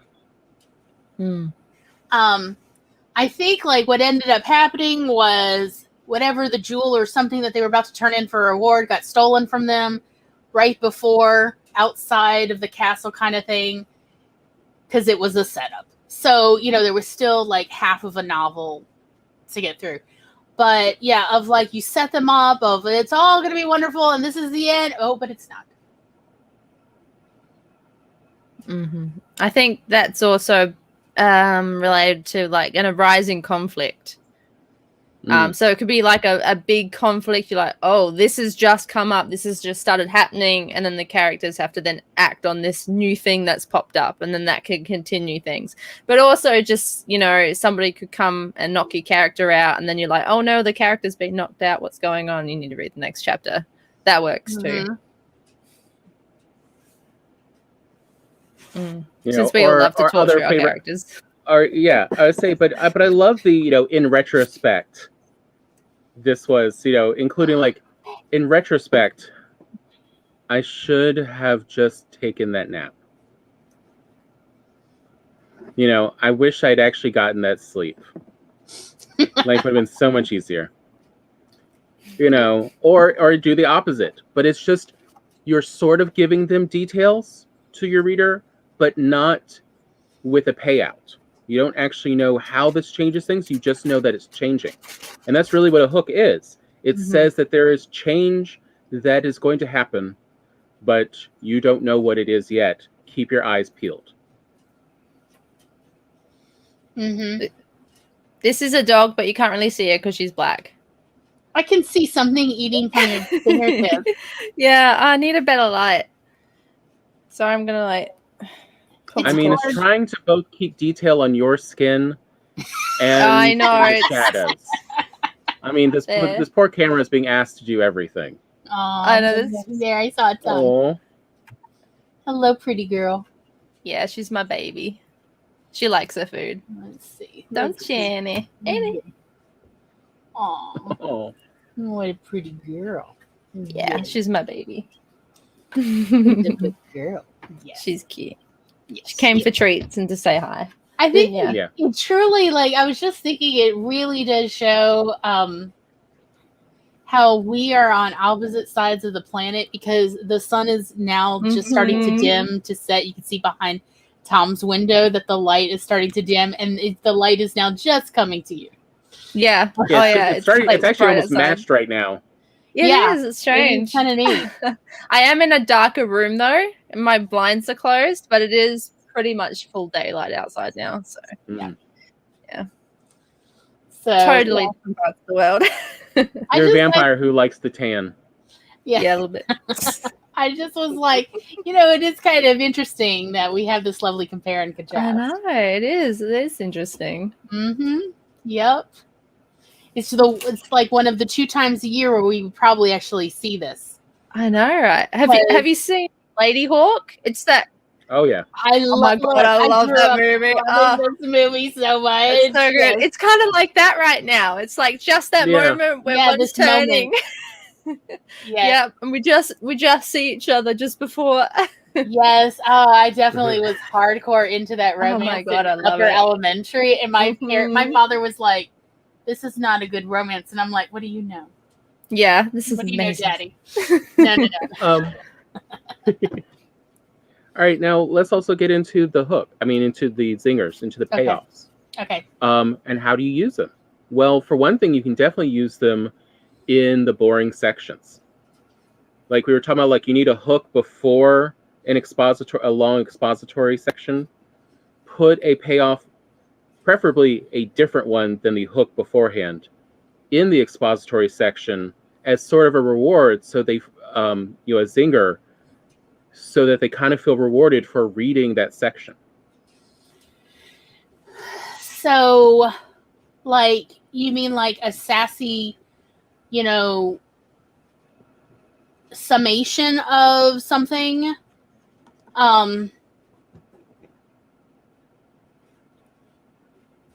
mean, like you set up that this character, not necessarily your main character, has an odd set of skills, and your main character has been wondering why.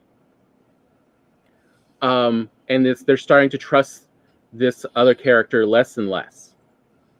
So before we go into an explanation, that will also help us, understand stuff later on in the story, where we will reveal why do they happen to have this weird set of things. We will also put another hook that would be paid off later on, just before this, about that there's, that the time frame's been moved up a day. Now, go into the explanation. We've got a hook that says you have to get past this point to find out your next payoff. But in this now current payoff, we can find out what job did they have, or set of jobs that gave them these skills. Mm-hmm. So we've got a zinger there in the middle, so your reader feels better about reading this section. They get a little bit of dopamine because they've now solved that mystery of this untrustworthy character. I guess it's sort of like, like if you're hiking out, you're out in the woods and you're hiking, and there's essentially, where you want to go, and there's a certain section that's frankly kind of boring. It's not hard, but it's not fun. It's just walking. And that's often where if you're hiking with other people, you might say, "Oh, so tell me about yourself," while we just walk. And, they have a story about themselves. Yeah. Or, did I ever tell you about the time ... that I did this? And it's like, No, go on and tell me what, and it's always something that like has kind of a hook in the title. Like, did I ever tell you about the time that I joined and got kicked out of the Royal Navy in the same day? Go on. You have my attention. I got nothing to do till we get to the summit. Like that. And then they're like, okay, well, this is what happened.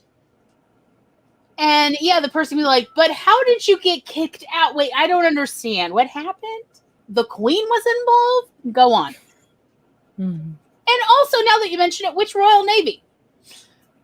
It occurs to me that there's more than one in the world, so which one? Good, you should ask. So, yeah. Oh, now the other one needs to no. She's too busy. Better. She's holding a teddy. She can't have the treat. Oh dear, she's stuck. Oh no, she's stuck. Doggy logic. Indecision. No, she can't take it. I'll hold Teddy for you. There you go. Aww, you can have a Teddy back now. There you go. Oh, the cuteness! Oh my goodness! She loves her teddy. Oh, she can't eat the treat now. Oh, there we go. Oh, poor baby.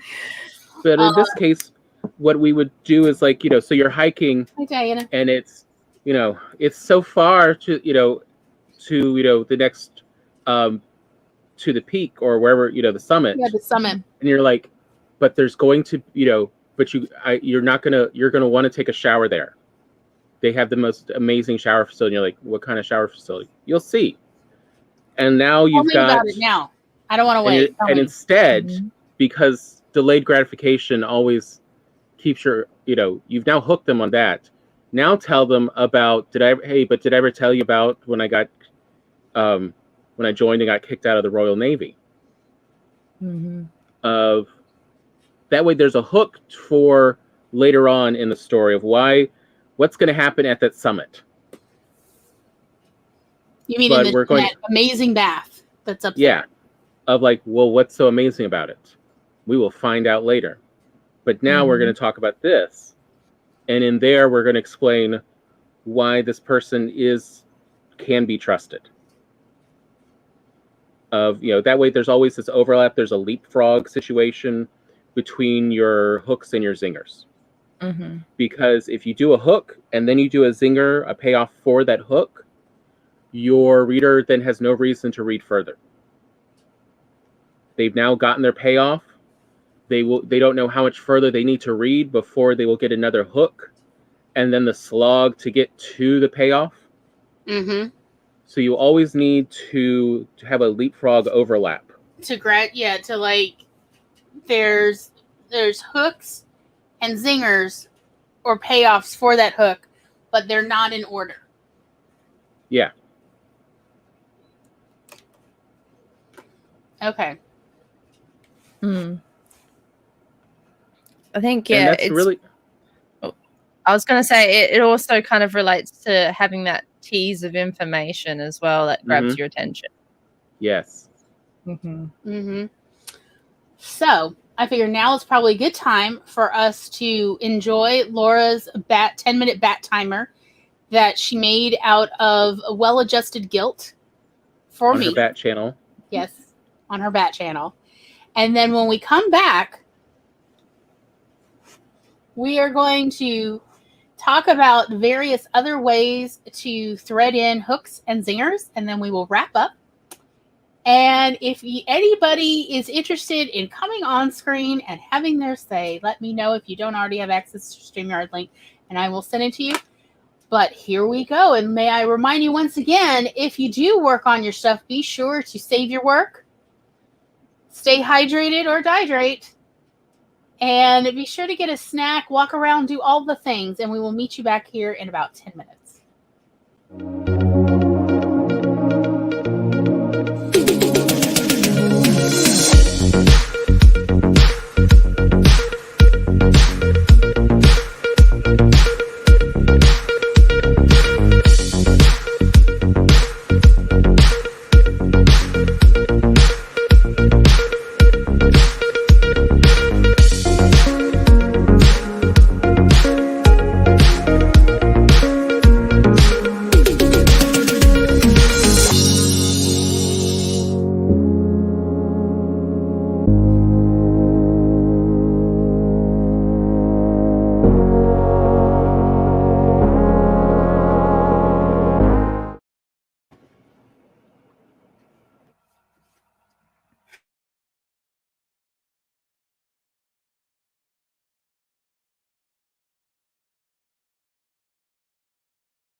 Mibbity beep, mibbity beep, mibbity beep, beep, beep, beep. Hope you didn't go batty.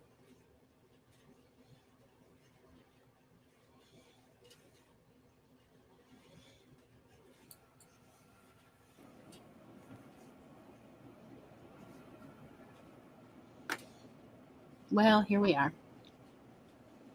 I'm back again. Still awake.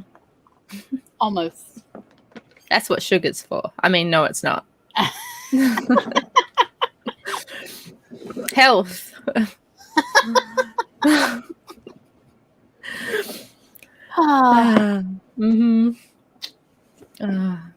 Don't know how much sleep I'm going to be getting. My arm is sore because I got the jabby jab today. Oh, okay. So my poor arm's a bit tender.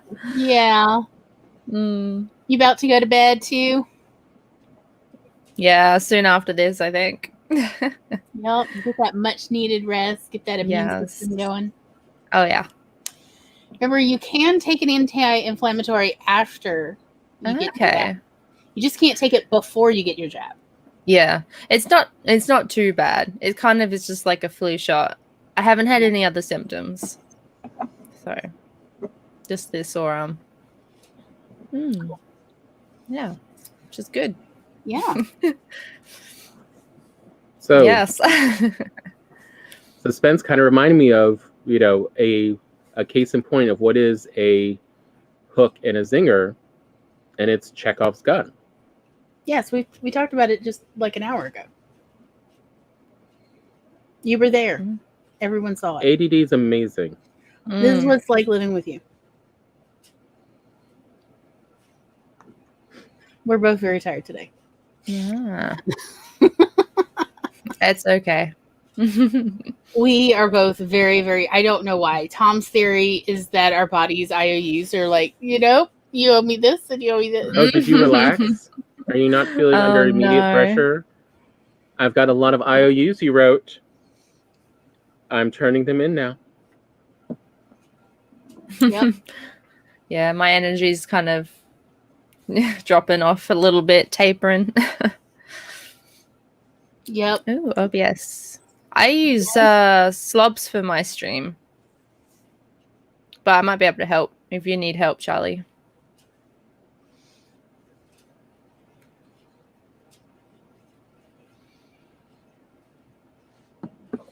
Yeah, Laura's also working on her OBS as well.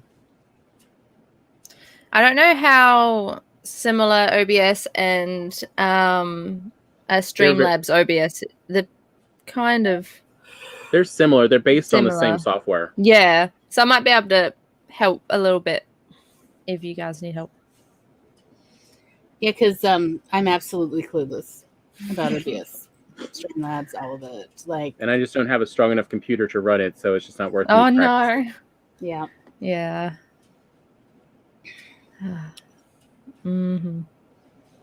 It is pretty good, though. I think it's more Twitch that has the issues than Slubs. Because yeah, I think that's what it is, because pretty much at least once a stream it will disconnect and reconnect straight away. So and people see it on the Twitch side, so don't know.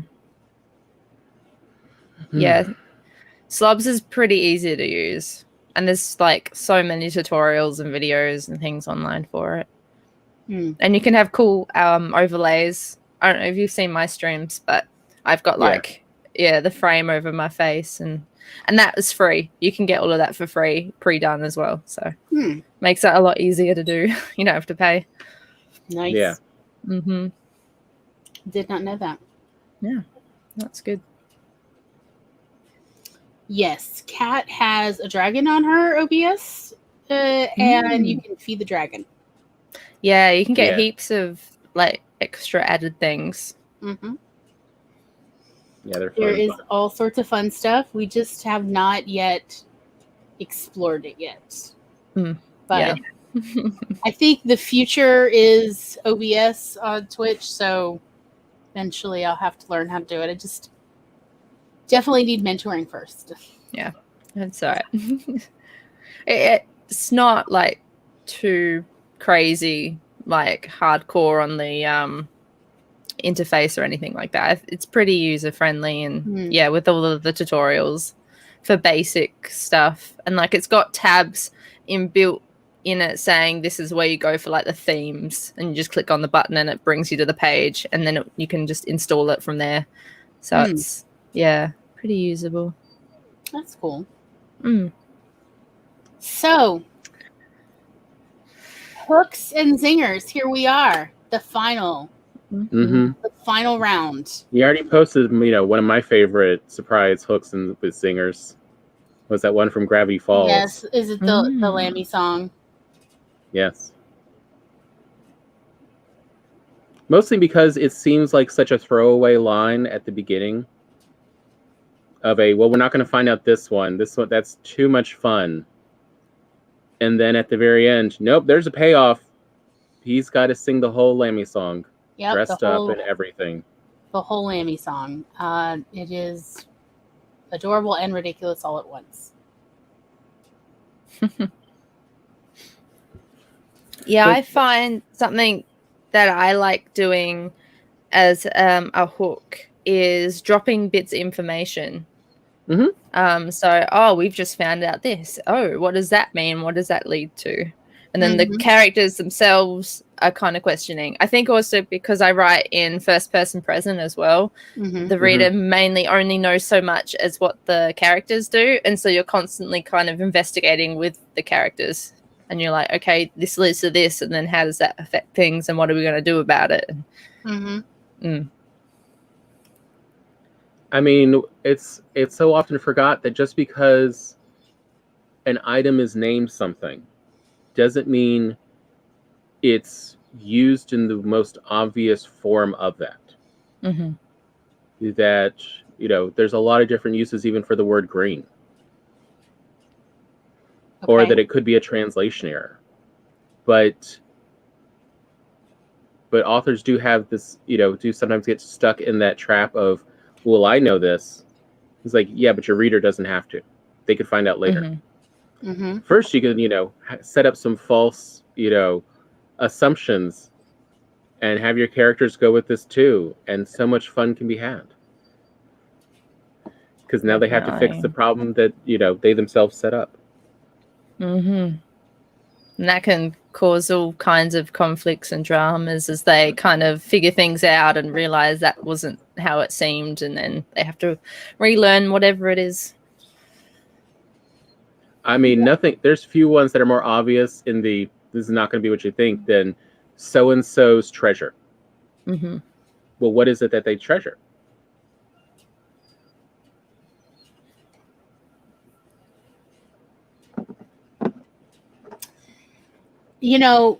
Just talking about that has given me an idea for a different approach to take with the Born Yesterday story. I mean, that is one that is ripe for misunderstanding. Yeah, I've been stuck on that for months. But I'm like, I could take a very different approach. The juices be flowing. Yes, the juices are flowing now. Yes. You see, that is the whole point of hooks, is that they are their potential. And zingers are where we tell them how this one was used. But yeah, never forget to put in the payoff. If there's not many payoffs, but a lot of hooks, your reader will just get exhausted because your brain reserves a little bit of dopamine for every hook. Because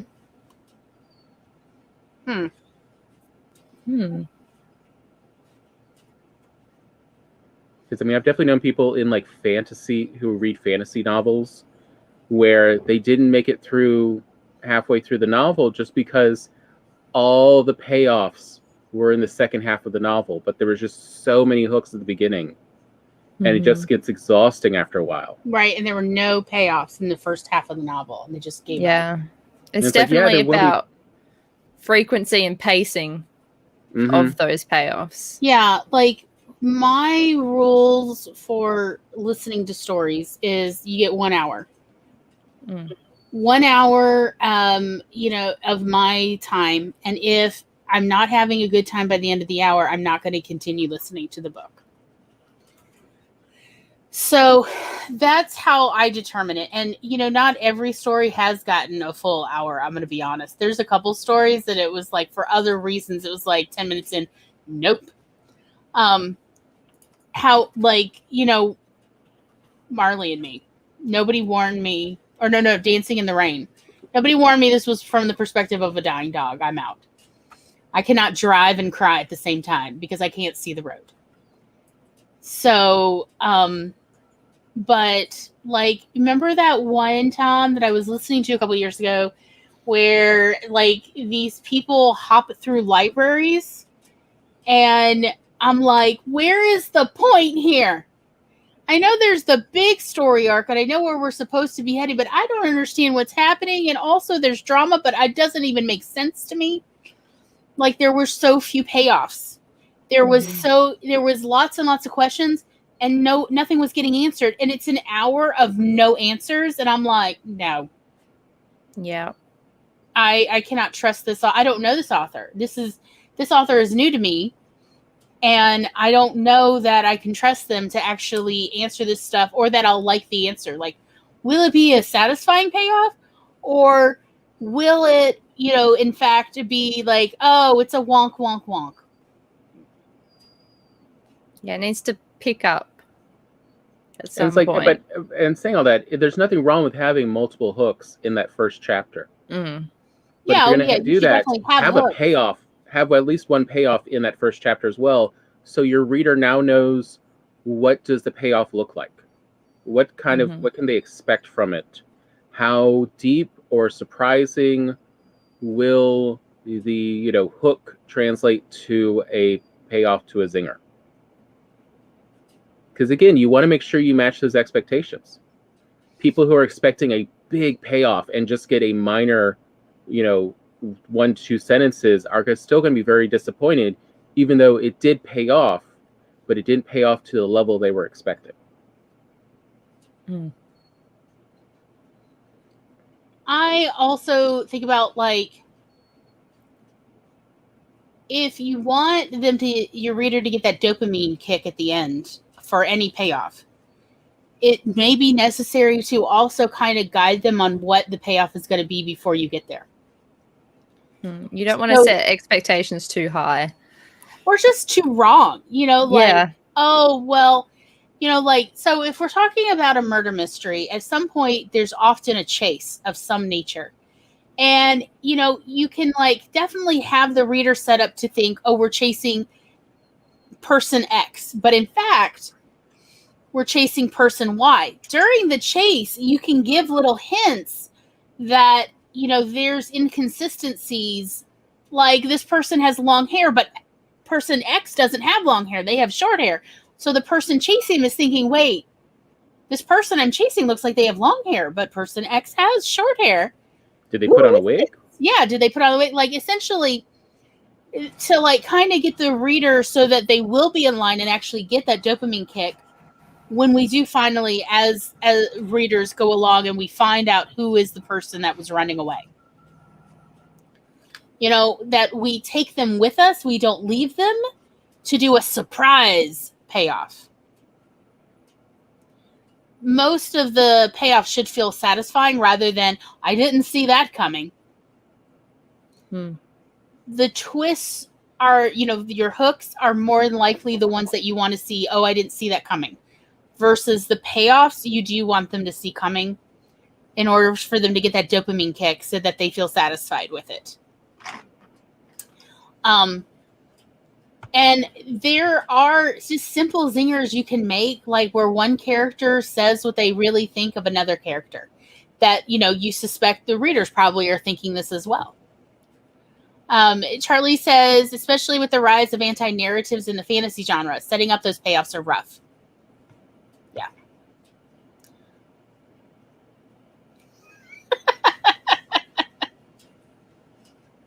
Did you get distracted? Talking about OBS. Yes. Very important stuff. So like it is important to take them along with you and not leave readers behind. In order that, because like, let's be honest, people are reading for an escape. They're reading often for an adventure or, you know, some kind of excitement in their life that is not, that they are not running a risk of personally, you know, costing them in their life. Another thing that Gloria and I have discussed a lot about figuring out what level is appropriate to, you know, how do you keep your audience engaged and up to date, is even in the written form, assume your reader is distracted or inebriated, whichever one works easiest for you. And think, if I was that kind of reader, would I be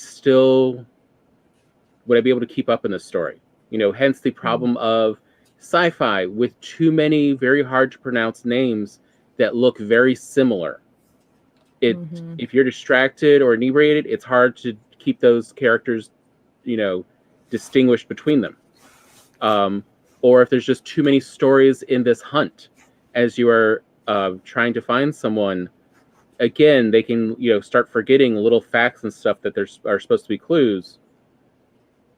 And again, so even when the payoff happens, they're like, it happened, because they lost their interest in it because they forgot stuff. I would actually venture assume the reader is drunk, exhausted, or distracted. I think that's what the writer is usually. So, but you know, assume that you are not having the full attention of your reader for whatever the reason. But essentially, make it a little easier. Do not make it really difficult where only the top 10% of readers will solve the mystery. No. That is not what we are here for. Yeah, as Nia says, and Nia has mentioned this to me before about, you know, and I agree. I hate it when it's trauma after trauma, but never a reward. And the payoff at the end is more trauma.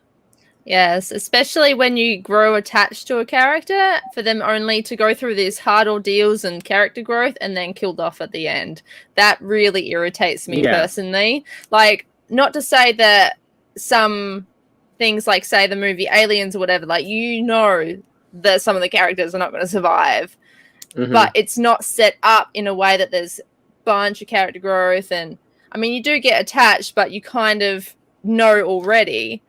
But whereas you get some other movies where there's nothing dropped that these characters might not survive, and then they just do that at the end, and then it's a bad ending, and you're kind of just left stunned. That doesn't work there. Yeah, Charlie points out, for those who may not be familiar, an anti-narrative is a story that sets up expected tropes only to subvert them in the end and pay off in the opposite way than what is expected.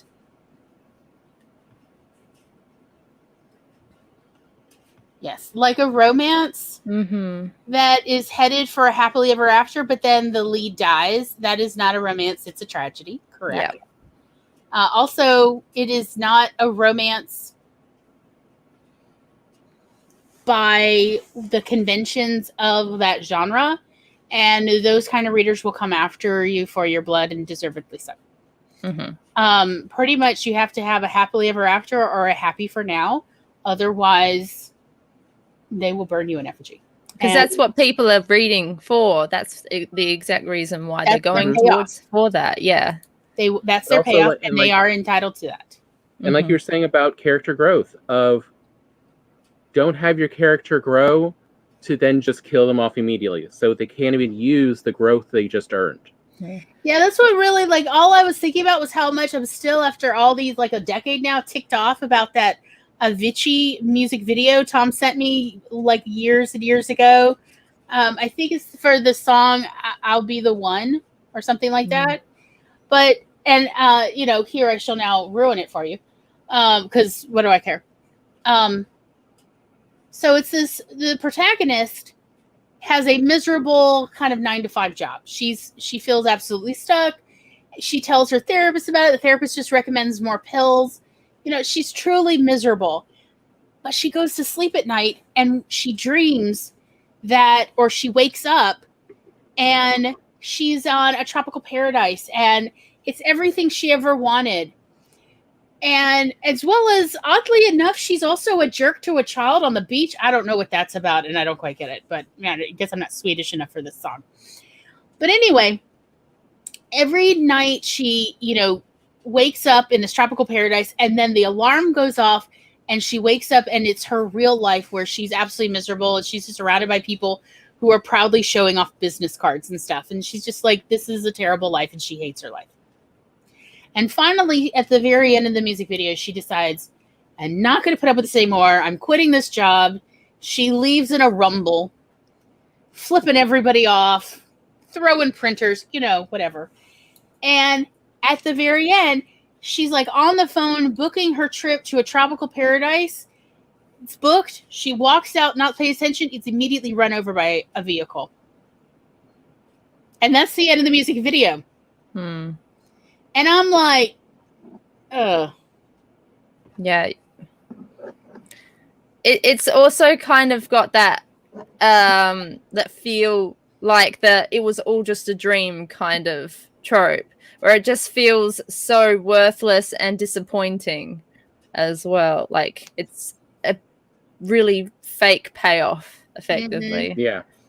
And it's just more frustrating, and it disengages you from the story and just gets you annoyed more than anything. Like, I saw a recent anime series called Tokyo Revengers, where the main character almost dies, or really feels like they should have died, and instead finds himself 20 years in their past. And they make a little change, and they wake up, and it's 3 days later, and things have changed. So I guess they did go to the past. And so they get set up to essentially try to fix several things in the present by changing how people acted in the past. And it's it's a cute little series up until the point where they seem to succeed. Everything's fine. They've had the false start.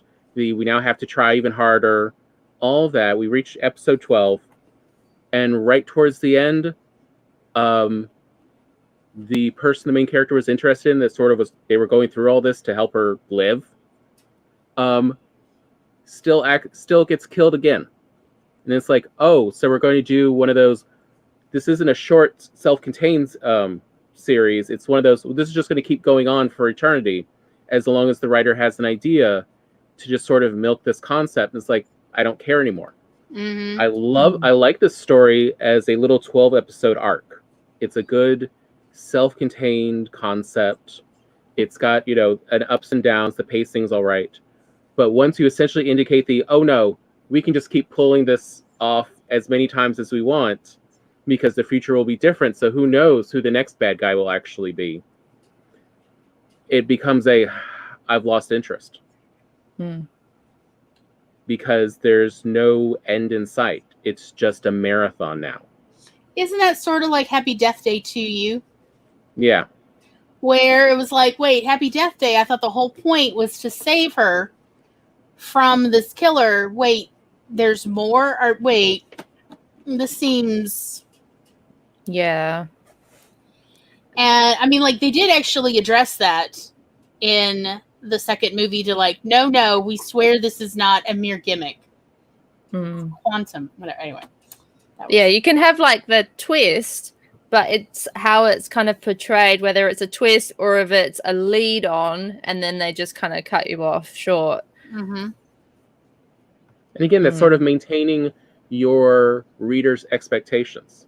Yeah, definitely. I would not have been so upset about what happened in that 12th episode if the entire episode felt like there was still things left undone. There were still more things to do.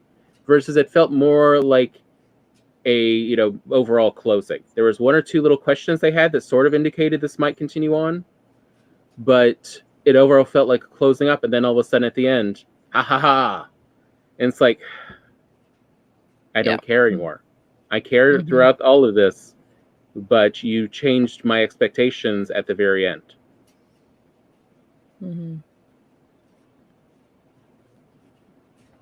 Definitely.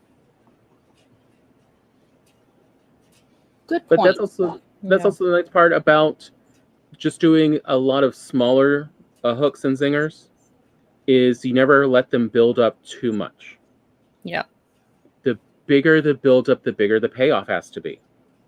If it stays Definitely. small, if you keep it small and you pay off within a reasonable time frame, their expectations don't get big either. And so there is less chance for your readers to be upset at you for it. But if you wait 3 books for a hook to pay off, it had better be a really big payoff. Oh, yeah. Or you're going to be so upset. I actually have a list of anime and limited series that I simply have for it does pay off. Everything is answered. It is not, a throwaway or a blown opportunity or all those. These are safe. Even if some of them are actually very distressing. Future Diary is a psychological thriller horror anime series, but it does have a payoff. Everything gets answered. It's not a coincidence. They manage your expectations. So I put it on the list, even if it is, it's rough to watch sometimes. Because if you can match your readers' expectations and you're always giving them little bits more of, a hook and then a payoff, they'll go with you through anything. Yeah, there's one. Yeah, let's both click it at once. Mm-hmm. The Happening. If coffee is just coffee, then the husband is the real monster, and I hate this movie.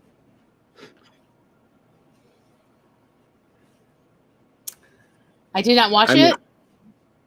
But you know the line. Was that the one? Yes. Yeah. That it's like it was a bridge too far for me to accept what's his name as a scientist. Mark Wahlberg. Yeah, as a scientist. Mark Wahlberg as somebody with any kind of higher learning, please. No, it's a bridge too far. I loved him in what was it? The Big Hit. When he was in his early 20s. But yeah, don't try to convince me he has a lot going on upstairs and he's very learned. It's not going to happen. Too hard to sell. Yeah. It's too hard to sell. Like everyone else would need to be unable to drive cars. Their IQ is so low. I can believe he has dumb luck. I can believe, The Big Hit is entirely about Mark Wahlberg's dumb luck staying alive. Sure. While all these mobsters are out trying to kill him. Yeah.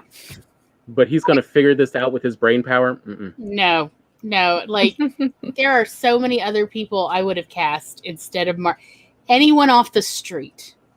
Probably I would find easier to believe than Mark Wahlberg as a scientist. No, thank you. Let alone an esteemed scientist. Are you kidding? No. So I did not watch it.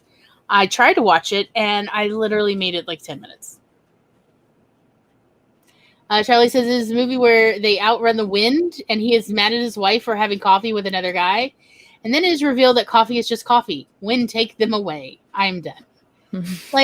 There is so much about that it's again, no. Mark Wahlberg is a pretty face, and he has nothing intelligent to tell me. No. How are you going to outrun the wind? How does that, would the earth have to stop spinning? Something like that. The counter wind comes, and so begins the cyclones. Oh, dear. But that's still wind. Maybe Superman. Throw him in there. He might help. Yeah, because did you know you can turn back time by just adjusting the rotation? Anyway, that's how science works. I didn't know that's how time works as a dimension. But anyway, from the same writer that brought you The Godfather, oh, dear. You can just spin the Earth backwards, and it will reverse time. Mm.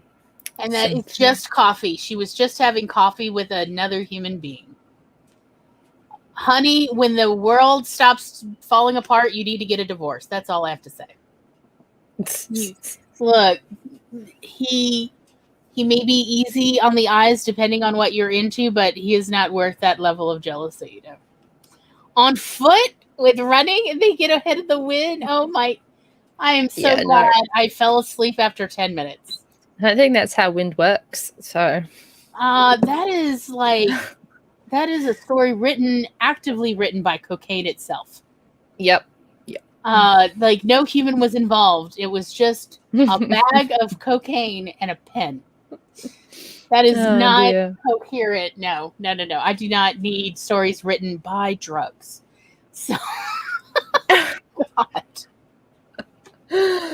On foot. How does that even? Do we? Okay. I don't know. No, you're not sucking me into this. I'm moving on. I just like the Earth rotation. Anyway, so I'm moving on from third grade science that I used to teach. Okay, I'm moving on. I cannot get sucked into this. So anyhow, Superman. I just want to point out that's not how the Earth. Okay, anyway, I used to have to answer these questions of my 8-year-old kids, and I did not mind it coming out of the mouths of 8 and 9-year-olds. But no, not adults who make films. No. You cannot suck me in. Moving on. So Mama has returned. Hello, darling.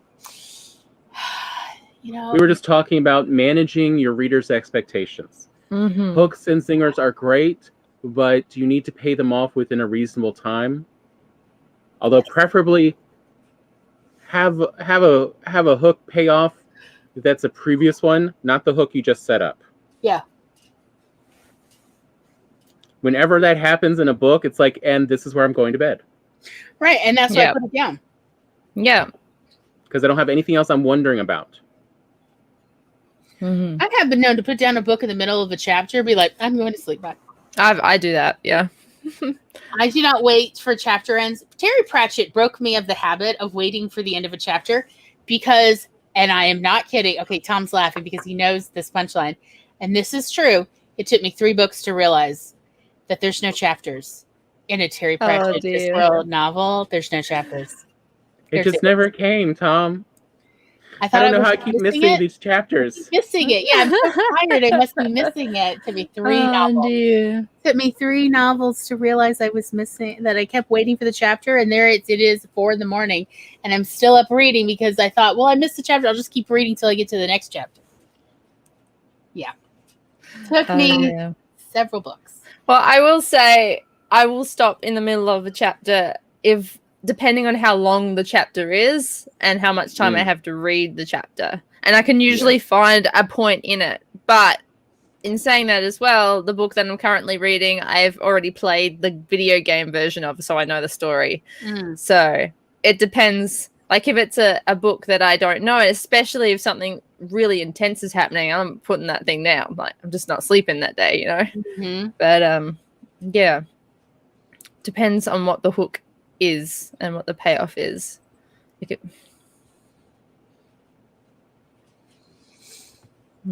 per the usual on the show lately, it seems like maybe we all have the audacity of someone such as he. Yes. And yes, Nia, I have had to sit there and explain to 8-year-olds how no human or alien can literally run on the planet even if they were super powerful, and adjust the rotation of the planet. Like, I had to explain the layers of the planet. And mass. Just sheer mass. And they did not believe me. I had to come in and bring a tomato that I had dipped in boiling water so the skin would come off easily. And then rotate it with the skin separate and explain how so Nia, I'm not surprised, but 8-year-old Nia is absolutely forgiven for not understanding. Adults, on the other hand, yes, no chapters is a sneaky way to trick readers into continuing. Yeah, I mean, now as a writer, I'm like, chapters, who cares? You know, chapters are arbitrary, you know? I have now grown as a writer where I'm like, yeah, forget chapters. I have become Terry Pratchett. I've become living. I think it depends how you use them, because I usually use it as a break between like within the scene or to another scene or whatever, or as a kind of way of doing a hook as well, like to be continued in this chapter kind of thing. Yeah. But depends how it's written. And that's how I kind of put down books, like for sleeping or whatever, is I wait till it gets to a transition between two scenes, or till it gets to a boring point. You know, where maybe there's like a lot of purple prose or conversation, even, especially if it's like kind of mundane conversation. Oh, I will pick you up later. And that's how like I put them down. Because as said, Terry Pratchett has broken me of waiting for the end of the chapter. I used to be very much a no, I'm going to finish to the end of the chapter. And now it's like, the end of the chapter doesn't come. I think it also helps with writing in first person present as a time jump point. It's very easy to time jump between chapters, like it's been, you know, a few hours, whatever, and you continue the chapter. Yes. I know. Like, I had so many little 8 and 9-year-old kids that were like, but Miss Fink, but if Superman could do it. And I'm like, no. And also that's not how time works. Like, I'm like, I don't know why physics is not in the curriculum. Otherwise I would just teach you all based on, you know, how superhero stories don't always reflect physics. But they didn't add physics to the Mississippi curriculum to elementary school kids until after I stopped teaching. I did, however, however, was the one who recommended they do this because the head of the school board for the state of Mississippi actually asked me point blank, well, how would you do it different? And I'm like, oh, well, I have opinions. Do you actually have 20 minutes? And she was like, yeah, my children can wait. What you got? She was driving back to Jackson. And I told her, like, there needs to be physics for children, because I have sat there and had to explain for like hours to 3rd graders about how Superman cannot run the planet in the opposite direction and, you know, change the rotation of the planet. I had to explain the layers of the planet. And then I had to explain that is not how the dimension of time works. And she was like, these are excellent points. I'm making notes right now. And so now there is physics as a curriculum in the state of Mississippi for public school. Yay. Because I do think it's important. Like, there's nothing wrong with children believing that because it's in a story, but then we need to address it. So, because... It's fiction, not fact. But also because they're wanting to know the truth at that age. Yeah. Versus when they're a little older and they don't care anymore, because that's baby stuff. And I've moved on. I'm a very mature 14-year-old. Like, anyway. So, I'm not quoting anybody here. So that was my point of like, no, introduce physics and time as early as possible when they still care about this stuff. You know, and yeah, use Superman as an example. So, in fact, the first round of curriculum actually did talk about Superman and did use the very old out of copyright comics. Direct action. Yes. So, I mean, if you think about it, if it is something that you're thinking about later, like, for instance, yes, can Superman change the rotation of the Earth just by running in the opposite direction really fast? And you're thinking about it later, like, but can anyone? Could we use machines? That is a really memorable hook. So that is, if it stays with you later, that sounds like a great reason to then talk about it further. Fiction, not facts, Amy.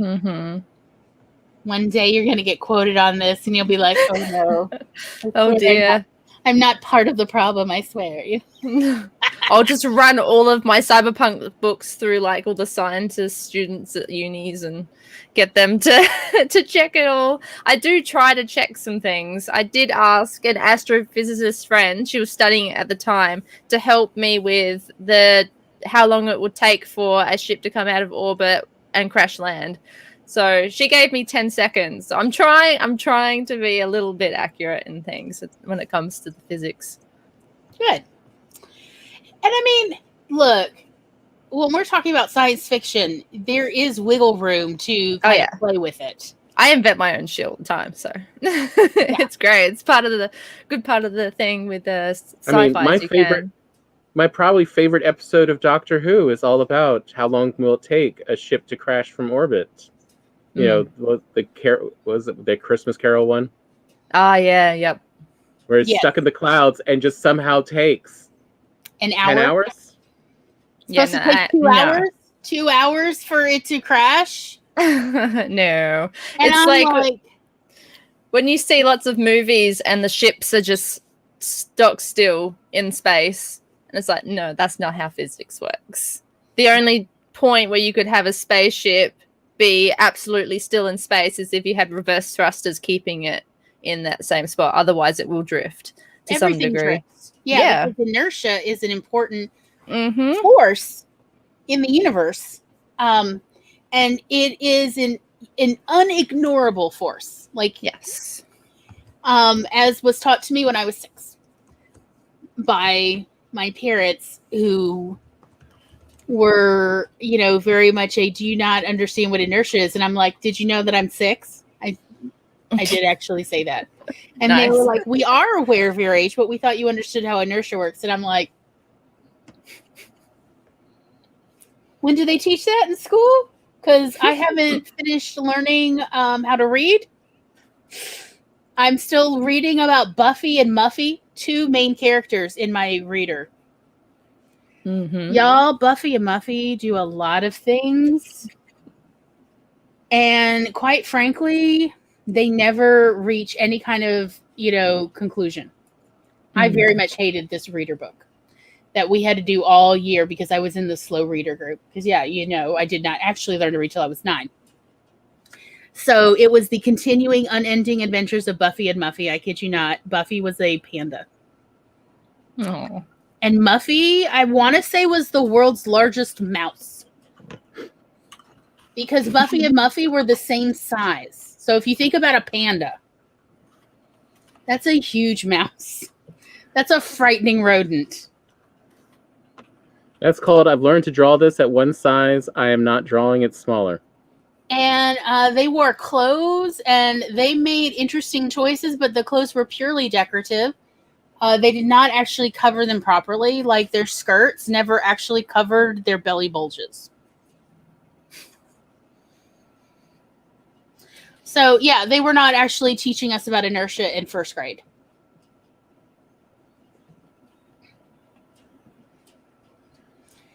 All right.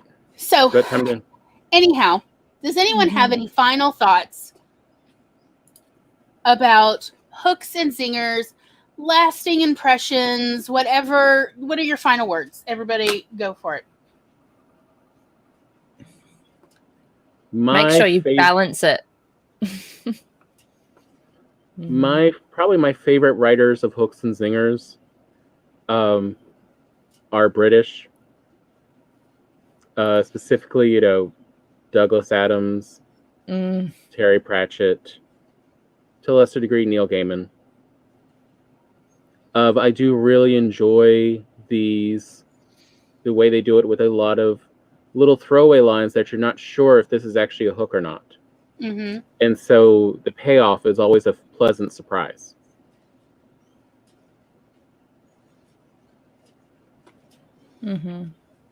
Definitely. Amy, did you have any?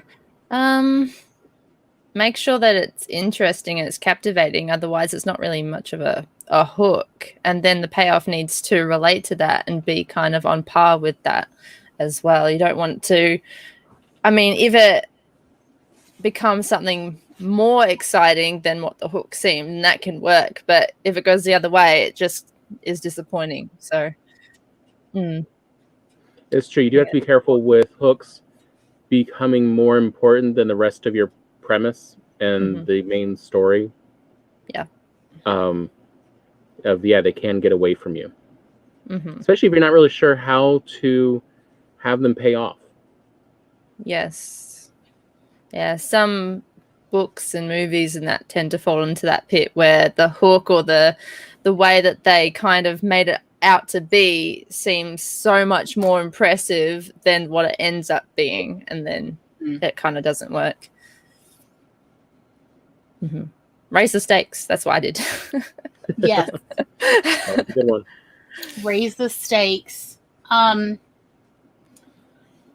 would just definitely say that do not underestimate the value of hooks and zingers to your readers. And if that means that you do an extra round or two of edits to hone your hooks and your zingers in there, your payoffs, then it's definitely necessary. At least till you get better at your craft. Yeah, like you may eventually get so good at it that you can kind of seamlessly put them in during your initial edits. That's fine. But if you're not there, you're not there. And, going, oh, but I don't want to edit anymore. It's like, please do not underestimate the value of hooks and zingers to your readers. It is very important.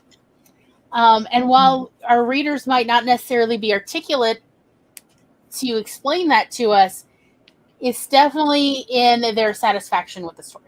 Yeah, it drives the energy. Yeah. And the interest, yeah. And you can have a lovely pastoral piece that still has plenty of memorable hooks and zingers in it. And it's like got a chill vibe. You can definitely have that and still keep your vibe.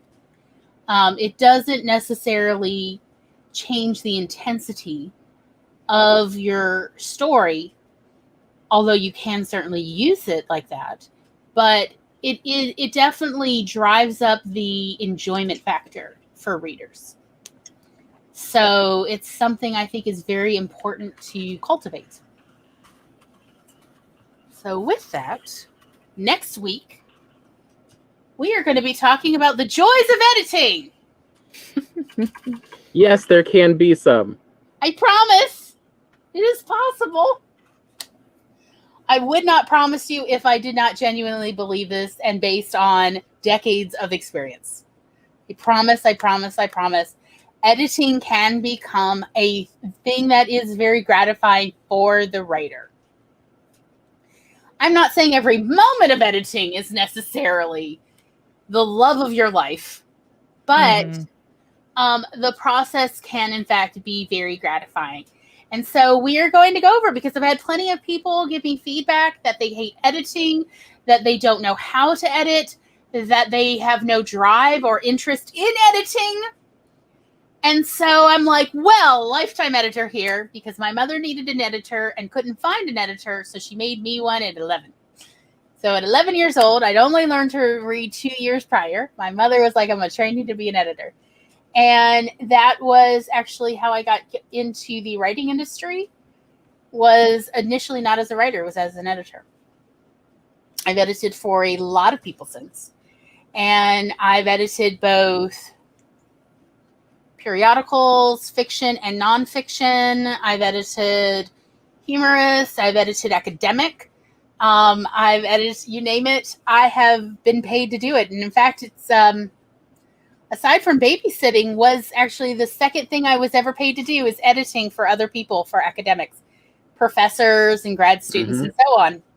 And that was one of the ways I used to pay my family's rent, actually, was I did so much editing every month for grad students at Ole Miss. So as somebody who had to do it for financial reasons and learn to love it, I am here to help share that. And anybody would like to join us on screen to talk about editing, even if you are part of the anti-edit party. We would absolutely love to have you, and we welcome you to definitely at least speak your piece about what you love or do not love about editing. we want to hear about it. Yes, there will be an after party. We will be here. I may be slightly asleep, but we will be here. And so that is what we're going to talk about next week, September 20th. Same bat time, same bat channel, 4 p.m. Eastern. We'll be here. We will also on Wednesday at 9 p.m. Eastern, 8 p.m. Central, we will be on Twitch as usual. Dinner, playing a game. I think we're going to play a game again unless somebody has a suggestion for what to watch on Amazon Prime. I have a suggestion, actually. Yes? I found it in Haley Haggerty's stream yesterday. It was amazing. There's this like web browser round robin story app that you can play. So you can all join and do a round robin of like a fanfic type thing, put in your characters and you do each part and you can get the weirdest stuff. We had Dom Toretto from Fast and the Furious mixed with Barry Allen and zombies. It was amazing. So you can get some very interesting What things. is the game called? I'll send you the link and you can check it out. Okay. Mm-hmm. Cool. Very cool. Yes. Please do send us the link. So, yeah, if anybody would like to join us, also this Thursday, I can't remember whose channel will be on. Mine or Kat? I think it's on Kat's because I'm pretty sure it was last week was on yours. Yes, I think it will be on Kat's. Either way, if you go to either of our streams, since we both auto host each other, you'll see us. We will have the very chaotic Coffee Bunny. And surprise, bagels are back in town. So I still need to try those. Bagels? Yeah, I still need to try them. You have not tried bagels. Okay. No. Is there no bagel purveyors in your city? It's not really a big thing. There was one in our central station, but yeah, I'll have to I will literally search. Google since I know which. I don't know. Yeah, you know. What is it called? Is it called a state? Is it a province in Australia? State. Is it a state? Yeah, I know what state you live in. I will literally Google this. Like, oh no, there was one that I knew of, but it shut down. So I don't know if there's any others. I hope. But yeah. I hope, but yeah. Well, one day we'll get you a bagel somehow. No, I'll have to go visit you, and you can give me all these pie things and bagel things. You visit me, and the first thing we're going to do is we're going to go to New Orleans because you're going to even if you've had beignets before, we're going to go get Café du Monde beignets down in the French Quarter because I live about 2 hours away from New Orleans, so it's like I we're wanted to go to. I want to go to New Orleans so bad. It's on my list of places. Of course, my favorite time to do the French Quarter is in the middle of the night because there's not as many people. And also the sun, it burns. So I like the middle of the night. Yes. Yep. But, and then of course, New Orleans is usually awake in the middle of the night. So it's nice, or at least the French Quarter is. Mm-hmm. Oh, I'd love to go to New Orleans. So cool. If you visit me, we're definitely going to New Orleans for sure. Oh, hell yeah, definitely. There's so much to do in the evenings all over New Orleans. And there's so much good food. And many of it is affordable. Not all, but so much of it. That always helps. There's this wonderful cheese purveyor that I know and love, and they have classes where you get to be educated on cheeses you're eating from all over the planet and learn about it. So it's so good. The only downside of that place is parking. It's but I have developed certain techniques so that we're pretty good about getting parking now. Yes, and you have a cinnamon bagel story today. Well, Nina, yum. Definitely I want to hear it. So anybody comes and visits me, we're going to New Orleans. This is just but if you want to go to the beach, we'll go down to the Mississippi Gulf Coast because we do have a beach. It is relatively good. I mean, we ship in white sand from Australia, I think. Yep. So come see the sand, your country, your parrot. Anyway, your parrotfish made, right? Because Tom says that's where most white sand is from parrotfish, chewing it and pooping it. We ship it as a state. We ship in sand from Australia. They usually list once a year. The newspaper lists where the particular city or town in Australia sold the sand from. They I usually have heard every they do year that. they'll like say this year it's from this. It's come get the finest New South Wales sand, and I'm like, okay. They usually wait till after hurricane season, because they don't want to disappear. It's gonna. Like, hey, we paid for this. So yeah, the state of Mississippi apparently is inadvertently helping, the Australian economy. Thank you. Thank you. Yeah, with the purchase of millions of tons of sand. Wow, my God. Yeah, it's a lot of sand because we do Amazing. not normally have white sand beaches. Yeah, But if the beach is getting skinnier where you are, it's probably just, it's not erosion. But it is They've free. been selling it. Mississippi beaches are free to go to. Like, good. I'm told that you have to pay elsewhere, and I'm like, what? I don't understand. Really? That's weird. I'm told. I just like don't pay here. Yeah, all the beaches are public here. Yeah, same here. So, if you want to go to the beach, we could go to the beach. I'm not really a beach person because, did I mention the sun? It burns. But It is lovely. Still, I like to look at it from the other side of the highway and go, yeah, that's the beach. All right, let's go. Yeah. That's literally, or like to drive along it at night and go, I can hear it and I can smell it. Yeah, that's a beach. Okay. Yeah, no, I'm as Aussie as I might be, I'm not a beach person because where I live, we get the Arctic wind. So, it's cold. It's cold out there. Yeah. You only go on the hot days. Maybe that's the part I should have been going to the whole time for Australia because I've been like, I don't like the hot bits. That's not my bag. Yeah. You go south. Yes. Maybe that was my fatal mistake. It snows in Tasmania, if that gives you an idea. So yes.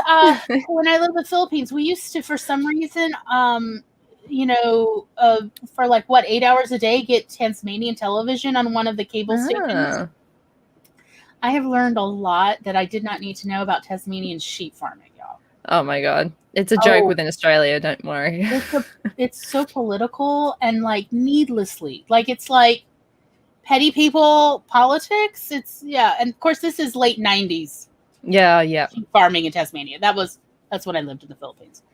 So yeah, it was an odd thing, and I used to call up the local cable station and be like, why do you show this? Nobody in the Philippines sheep farms. And they said, because programming, and also the satellite can get it for like 8.5 hours a day, so it's free. We just get it. It's like, okay. Oh, dear. So yeah, that's my experience of Tasmania. Is like so much to do with sheep, so little time. Oh yeah, there's a joke where there's more sheep than there are people on Tasmania. So I mean, it's a running joke. I don't know how true that actually is, but it's a joke. Anyway, well, from what I understand, they're losing population, and I assume they mean human population. So that may be truer than we realize. But anyway, yeah. If you ever wanted to see roaming sheep, just owning the land, like the little creeps they can be, go to Tasmania. Is the impression I got from Tasmanian television. Yeah, so definitely. Anyhow, and on that lovely note, I'd like to thank everybody for coming. Thank you, Laura, for coming by when you could. Thank you, everybody in the chat who has been having a grand old time. I look forward to seeing everybody, and hope to see you next week as well. And with that, I shall wave you all and say goodbye for now.